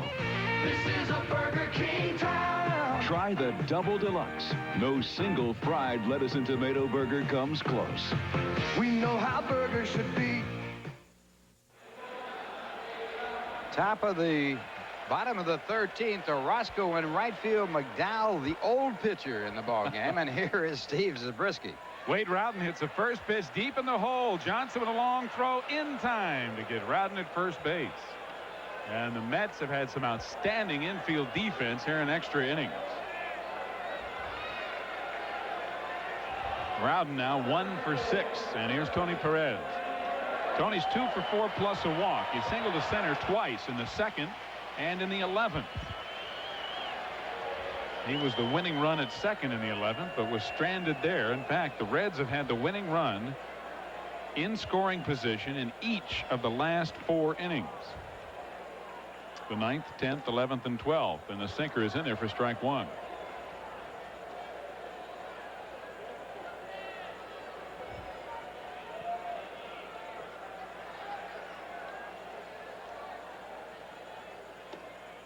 One and one. Way back before the fight, before the 2-base error that tied the game, Tony Perez picked up career hit number 2,700 in the 2nd inning. So he has 2,701 now. 2 balls, 1 strike. Tony and Pete Rose with 6,948 hits. Line drive to Jesse Orozco, who hauls it in. 2 away. And Orozco getting his first put out of this ball game as a right fielder. Everybody's a utility player now. Well, pitchers do a lot of shagging of fly balls during batting practice, so most of them know how to move around in the outfield and adjust to a ball in the air. And Orozco and McDowell, as Tim said earlier, both outstanding athletes. Ron Oster, 1 for 5 plus a sacrifice, takes strike 1. Oster singled to right back in the 9th. 2 out and nobody on. Bottom of the 13th. 1 and 1. I wonder how many baseballs have been used in this game. In the 15-inning ball game the Mets just played with Houston last Sunday, there were over 550 pitches made by both teams. In other words, a total of over 550 pitches. I figure they had to use close to 300 baseballs. Maybe. Just outside. 2 and 1.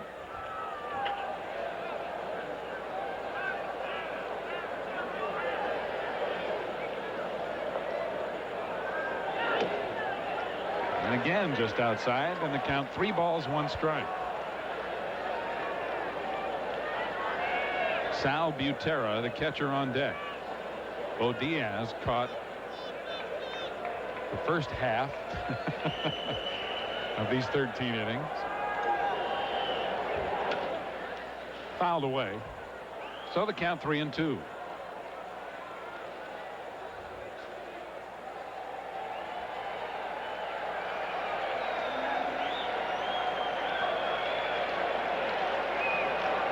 How about that play by Gary Carter at third base?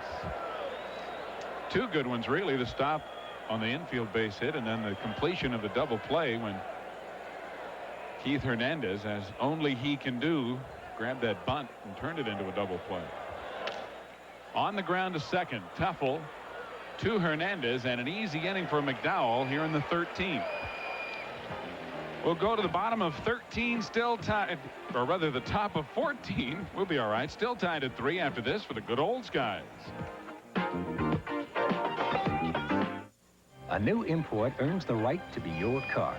It's not from Osaka or Tokyo, not from Milan, Stockholm, Stuttgart, or Paris. This car is imported from the middle of America. The all-new Delta 88 from Oldsmobile. For a sticker price of under $13,000, Delta 88 may raise all standards in a full-size car. Other imports may have some catching up to do.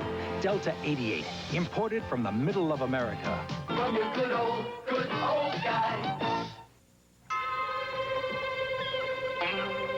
What's he doing now? Hey, he's looking kind of funny at his cigar. Bet it's the wrapper. How come? Most cigars don't use natural leaf wrappers anymore. Now, Garcia Vega's still an honest cigar. Garcia Vega still gives you the rich tobacco taste of natural leaf wrappers. Hey, he's doing it again. He ought to switch to an honest cigar. Garcia Vega, still an honest cigar. He's doing it again. Hold it. Gives me a quarter usually. 2, please. One book reaches more homes, helping people find more goods and services. The official directory of New York Telephone. The 9X Yellow Pages. It's always there when you need it.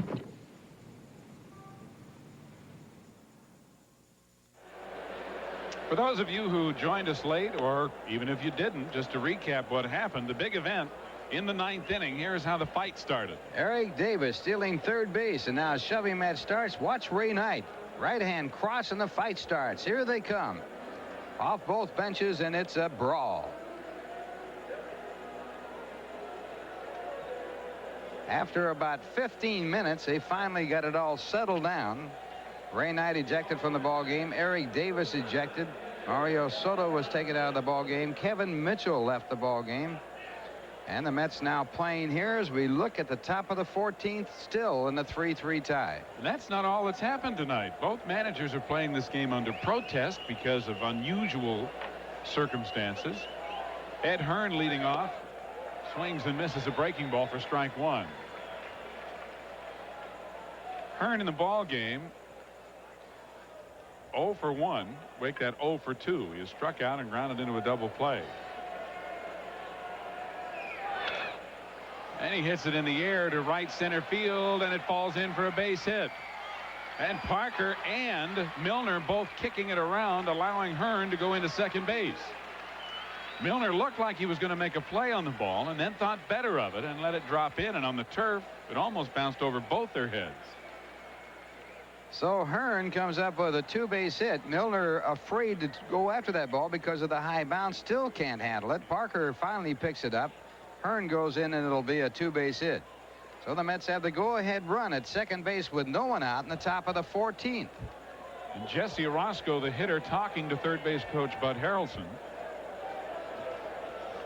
Mets have Orozco as the next batter and McDowell as the following batter as Ted Powers throws in the bullpen. Power, who was up earlier, throwing again. So Jess and Bud have their conference. Pete Rose looking on. How about Pete studying that rule book? Love it. He doesn't miss one angle. Reds protesting the ball game. And of course, the Mets protesting the ball game. And appropriately, here we are in the 14th, tied at 3.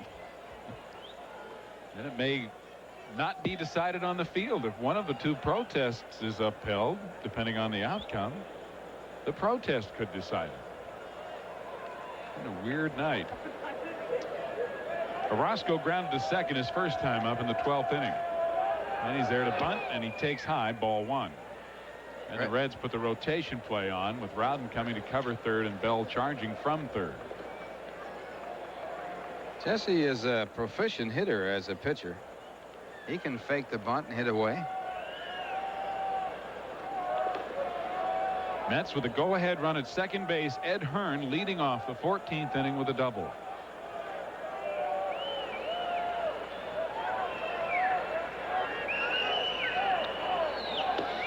And Orozco takes inside, ball 2. There are two ways to beat the rotation play. One is to swing away and not bunt, and the other is to take the pitch.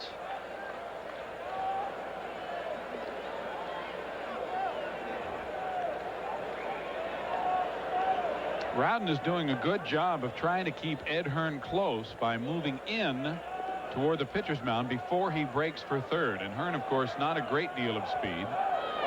And Jesse pulls back and takes high, ball 3.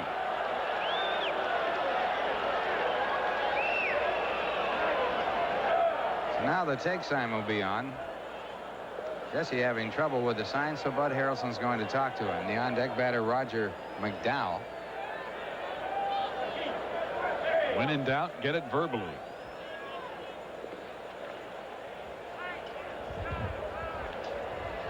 Pitchers probably only memorized the bunt sign anyway. Rotation play again. Orozco takes strike 1. It's 3-1. Willis is working his 4th inning. Came in the ball game in the 11th.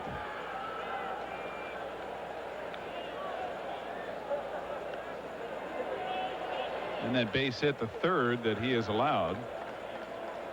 He's coming into the game, and now Jesse's not sure still what the sign is.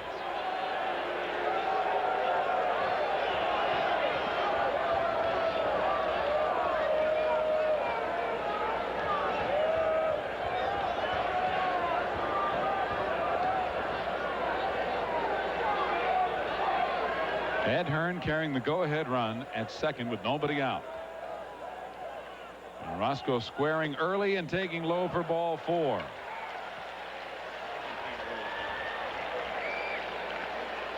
So runners at first and second with nobody out, and here comes Pete out of the dugout, as he may elect to go to Ted Power here, and that's what he's going to do. So while Power comes in with the score tied 3-3 and the Mets having 2 men aboard with nobody out on the 14th, we'll pause for this word from the good old Sky.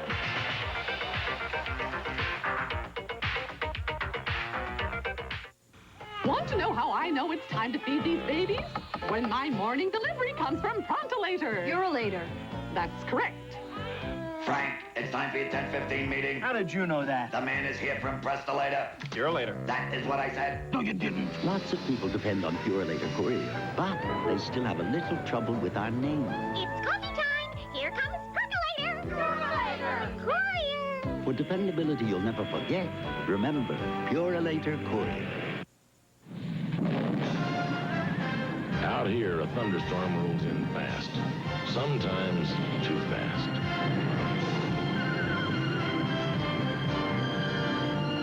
And when they're taken care of, it's your turn. Push. Head for the beer brewed natural as a mountain stream. For a taste as smooth as its name. Push. Head for Bush. Head for the mountains. Hey, Taurus, hey, Motor Trend Car of the Year. Thunderbird, right? Yeah, car of the ages. Hey, where you from? Fairfield County. We love it. Oh, tough. Are you getting your chrome polish? A 7,500-mile checkup. Life's tough in Connecticut. You're sure it is. Come see the front-wheel drive Taurus and don't pass up the Thunderbird. New low 6.9 financing or up to $600 in cash back. It's worth the trip wherever you're from. You ever been to Brooklyn, Taurus? Yes, once. Is your car losing power because of clogged fuel injectors? Texaco Super Unleaded with Petrox detergent helps clean clogged injectors and keeps them clean. Ted Power, the new pitcher for Cincinnati, he has a record of 4-5. He has had one save, an earned run average of 5.05. He has worked 46 in the third innings. He has given up 54 hits, walking 25 and striking out 33. This is his 36th appearance, and he comes in with runners at first and second and no one out here in the 14th. And he faces Roger McDowell, who looked like he might be squaring and then swung away for strike one. McDowell grounded to third his first time up. Or short, I should say. That's close enough. He grounded to the left side.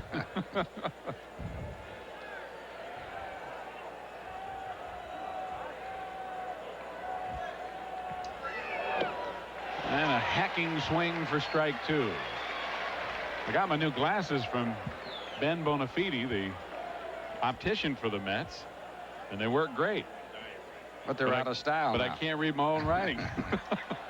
It's not the glasses, Ben. It's just me. McDowell now having a conference with Harrelson. With the count 0-2.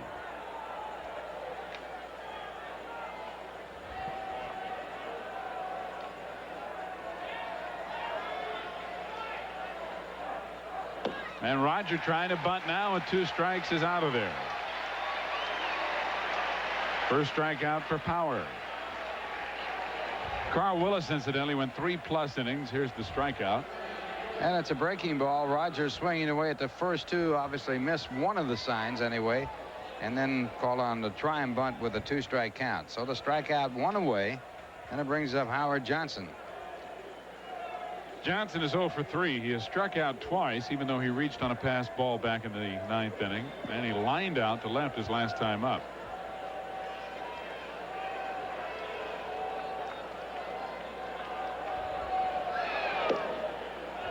And a little bit high, I guess. Looked pretty good, but it's ball 1. Willis, whom Power replaced, went 3+ innings. Gave up 3 hits, struck out 2, walked 3, and he's responsible for both the base runners out there.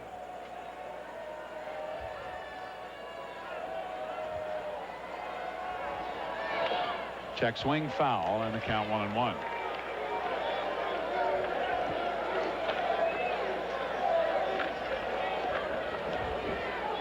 Mookie Wilson on deck.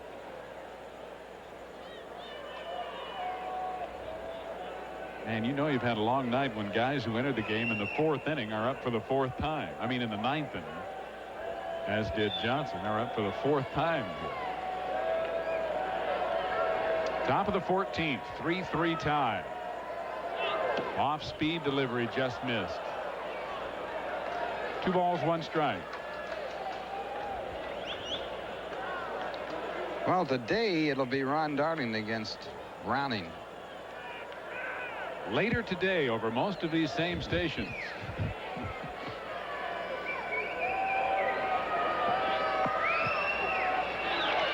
Fouled back. 2-2 to Howard Johnson. Well, we're pushing up on that 5-hour mark again. Mets in games over 3 hours, and of course this one included, have played a total of 35. Out of a total of 90 games. This is their 90th game of the year. That's more than a third of the games. Seems like more than that have gone 3 hours. 2-2 to Johnson with 1 out and 2 on. And he hits it deep to right field. Parker going back. It's Tater time. This ball's out of here. Howard Johnson with a 3-run home run in the top of the 14th inning off Ted Power. And the Mets lead 6-3.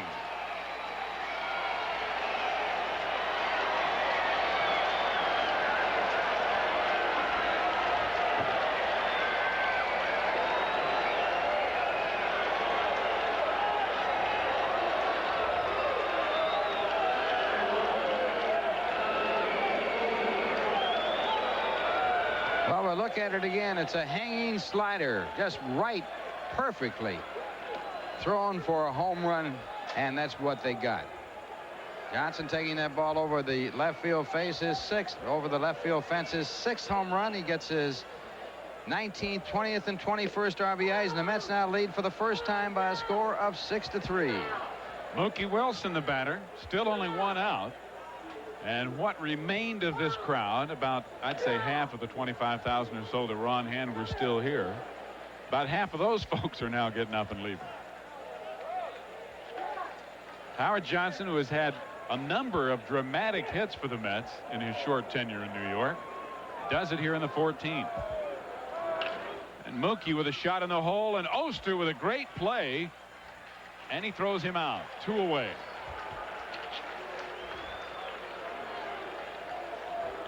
Well, Ron Oster playing fine defense on this play as Mookie tries to leg it out. It's very close at first. Oster makes a diving stop, comes up throwing, and the call of out by Doug Harvey at first base. Good call. And as Tim mentioned earlier, these guys are competitors. Oster, even though the Mets just took a 3-run lead, going all out after that ball as Dykstra fouls this one off down the left field line for strike 1. Lenny is 1 for 6 with an RBI triple and a walk and a run score. And a high bouncer to short. Wade Rowden just does get him at first, and the inning is over. But Howard Johnson's 6th home run of the year, a 3-run shot here in the 14th inning, has given the New York Mets a 6-3 lead as we go to the bottom of the 14th here in Cincinnati after this for Diet Right Cola.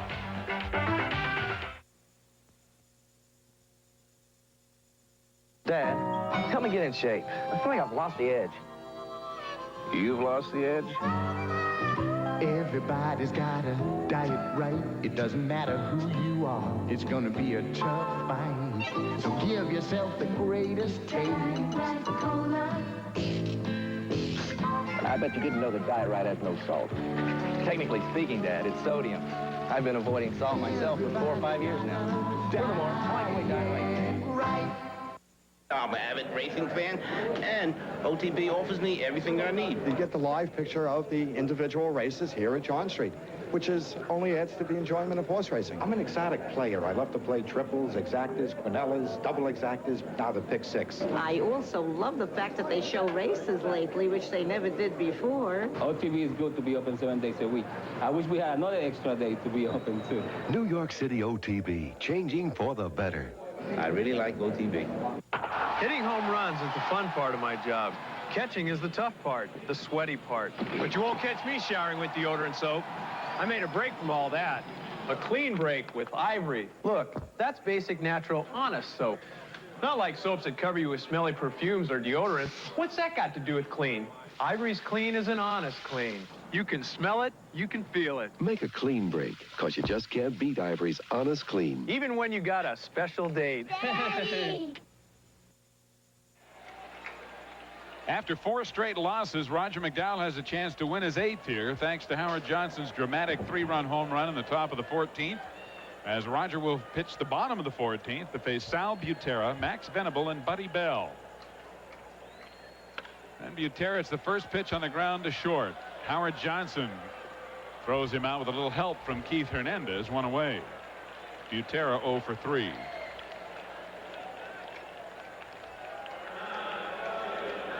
So if the game were still tied, I would imagine Jesse would be trotting in from right field right now to face Max Venable. But since the Mets now have a 3-run lead, it's not necessary. But if they get Venable on and Bell on, you have Dave Parker coming up, a left-handed batter, and I'm sure they would bring in Orozco then. Parker would represent the time run. And Jesse struck out Parker back in the 10th. Bouncer foul, and the count 1-1 to Venable. Max has been in there the whole night. Played center for the first half of the game and then moved to left. He's had 1 hit in 4 official at-bats. He's also sacrificed and been walked intentionally.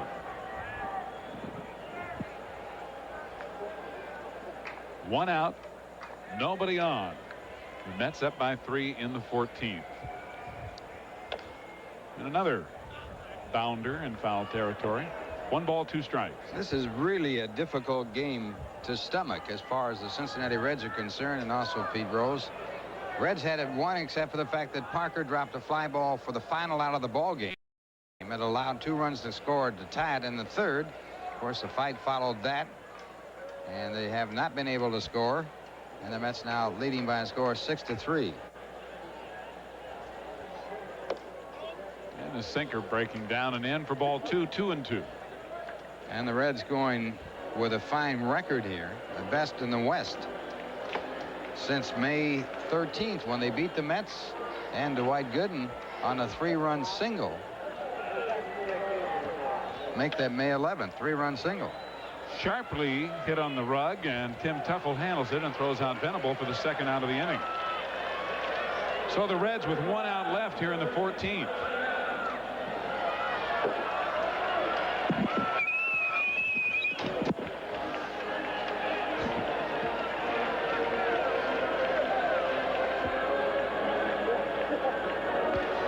Buddy Bell with 1 out left for the Cincinnati Reds, stepping up. He had a home run back in the 5th inning, and he's had 3 hits in this game. He's been a red-hot batter for the last couple of weeks, and he represents Cincinnati's final hope here, and McDowell jumps out ahead with strike 1. Roger has retired 5 in a row since re-entering or re-towing the rubber to start the 13th. This is actually the 3rd inning that he has pitched. 1-1. A little more relaxed atmosphere on the New York bench. A little contrast over on the Cincinnati side. And a shot to short, handled by Howard Johnson, and Bell rounds out to end the ball game. Roger McDowell is the winner, pitching 2 perfect innings in the 13th and 14th. His record is now 8-4. And the loser is Carl Willis, who is now 1-1 as the 2 runs aboard on the home run by Howard Johnson with 1 out in the top half of the 14th inning. Win it for the New York Mets. Ralph and I'll be back to wrap it up. Tim standing by with an interview as our late night edition continues from Cincinnati, where the Mets have emerged victorious 6-3 over Cincinnati. And we're back after this for Manufacturers Hanover. We're Manufacturers Hanover, changing and growing to meet your needs. In Denver, a homeowner buys a lawnmower with the help of our MasterCard. In St. Louis, our investment banking group paves the way for a series of interest rate swaps. In Portland, our CIT Capital Financing Company funds a corporate jet. We're Manufacturers Hanover, and now you know why we're called the financial source worldwide.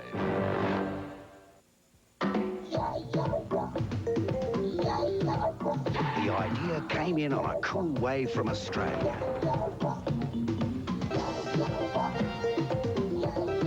Refreshing as a plunge into the icy surf. Lighter alcohol beer takes on a blazing sun and a dusty thirst. And it's brewed in America.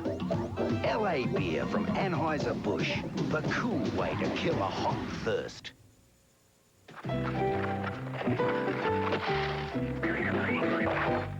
I never realized the world was so full of hazards. That's why there's a company like MetLife. Because sometimes things do get out of control. Hey! That's why over 43 million people look to Met to be there when things go wrong. That's why you should get Met. It pays. Well, in a game that will be described later on as bizarre, but it was a winning ball game for the New York Mets as they won it by a score of 6-3. They got 200 runs in their top of the 9th inning and then held on to win it as they scored in extra innings when they scored a 3-run home run by Howard Johnson to win it by a score of 6-3. McDowell, the winning pitcher in the ball game, his 8th win of the year, and the losing pitcher in the ball game was Willis, who put 2 runners on base, and then the home run off Ted Power by Howard Johnson to win it for the New York Mets. Well, the Reds are just shaking their head. And really, you know, Ralph, we kind of joked about it during the game. 2 things, really. What else can happen? And something else could happen. Both managers have played this game under protest. It could be that if the Cincinnati protest is upheld, this game may not yet be over. And the Mets protest was the fact that they threw 2 regulars out of the ballgame, and the Mets had to use a pitcher in the outfield. As it turned out, the pitcher in the outfield worked out for the Mets as the winning pitcher in the game is McDowell. He was put in right field. And then Jesse Orozco, who was in the ballgame, went out to right field. McDowell came in the pitch as they rotated the 2 pitchers, and they pitched twice in the ballgame after coming out of the outfield. Right now, though, let's go down to Tim McCarver and his special guest.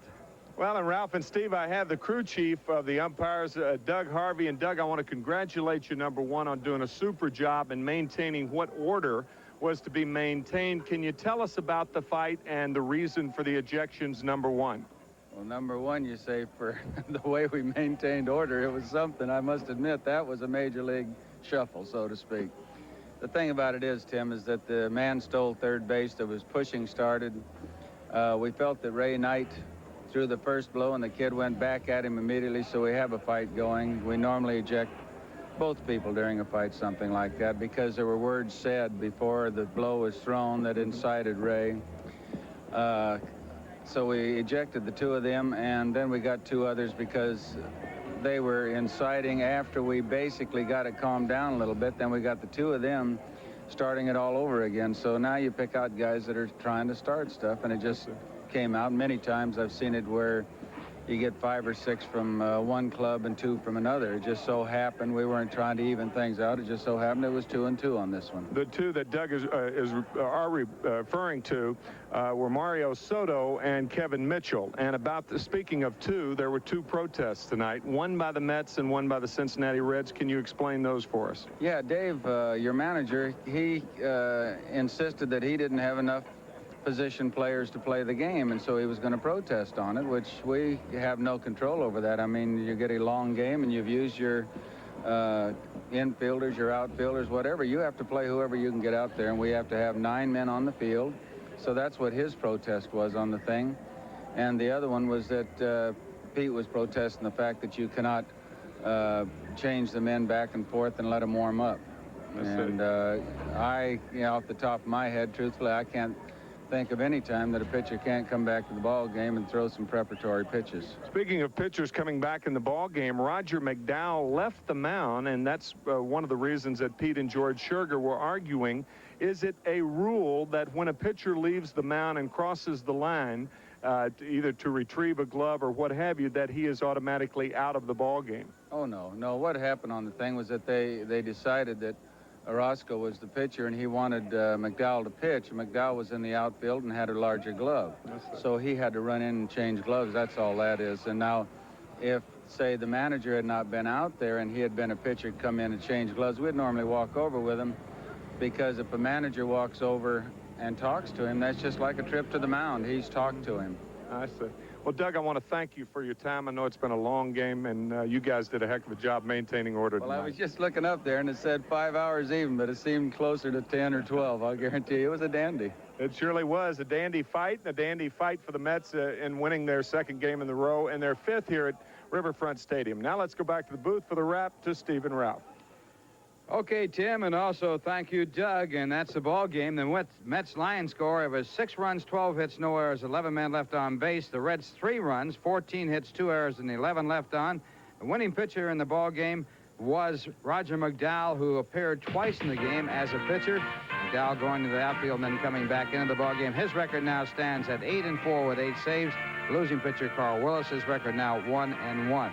Once again, the final score. In 14 innings, the Mets 6 and the Reds 3. New York Mets baseball has been brought to you by Bud Light, the light beer with the first name and taste. Everything else is just a light. By Manufacturers Hanover Trust. Realize your potential. By Nissan, who invites you to test drive the totally new 1987 Nissan Stanza at your Nissan dealer now. By Burger King, home of the Double Deluxe Burger King. We know how burgers should be. By Purolator Courier, name to remember in Overnight Express. By your New York, New Jersey, Connecticut, Tri-State, Lincoln Mercury dealers. By A&T, AT&T, the right choice. And by Ford, your local New York, New Jersey, and Connecticut Ford dealers. Be with us again tomorrow night. We'll make that tonight at 7:30 when the Mets take on the Cincinnati Reds live from Riverfront Stadium right here on WOR-TV. Promotional consideration was provided by the True Value Hardware Stores and Home Centers. Watch your favorite team anywhere you go with this Casio LCD pocket television with clear black and white reception. Compliments at True Value Stores and Home Centers. And by Wayne Scott. You never get a second shot at a first impression. Impress the first time with Wayne Scott shirts, knits, sweaters, and outerwear for young men. Available at stores everywhere. Wayne Scott. The executive producer of Mets Baseball 86 is Rick Miner. Produced and directed by Bill Webb. Associate Director Tom Schaffery. Mets Baseball 86 is a production of Channel 9 Sports. Production facilities arranged through Vanda Communications. The announcers on the preceding telecast were approved and contracted for by AA Sports Incorporated. And this is Ralph Kiner for Tim McCarver and Steve Zabriskie saying good morning from Cincinnati, Ohio.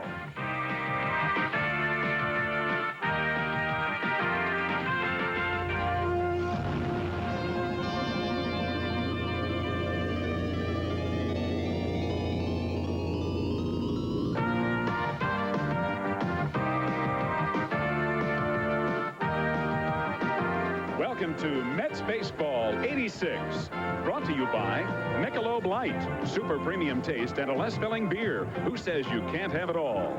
By Manufacturers Hanover Trust, we realize your potential. By Nissan, who invite you to test drive the totally new 1987 Nissan Stanza at your Nissan dealer now. By Purolator Courier, the name to remember in Overnight Express. By Burger King, home of the Double Deluxe. Burger King, we know how burgers should be. By AT&T, the right choice. And by Ford, your local New York, New Jersey, and Connecticut Ford.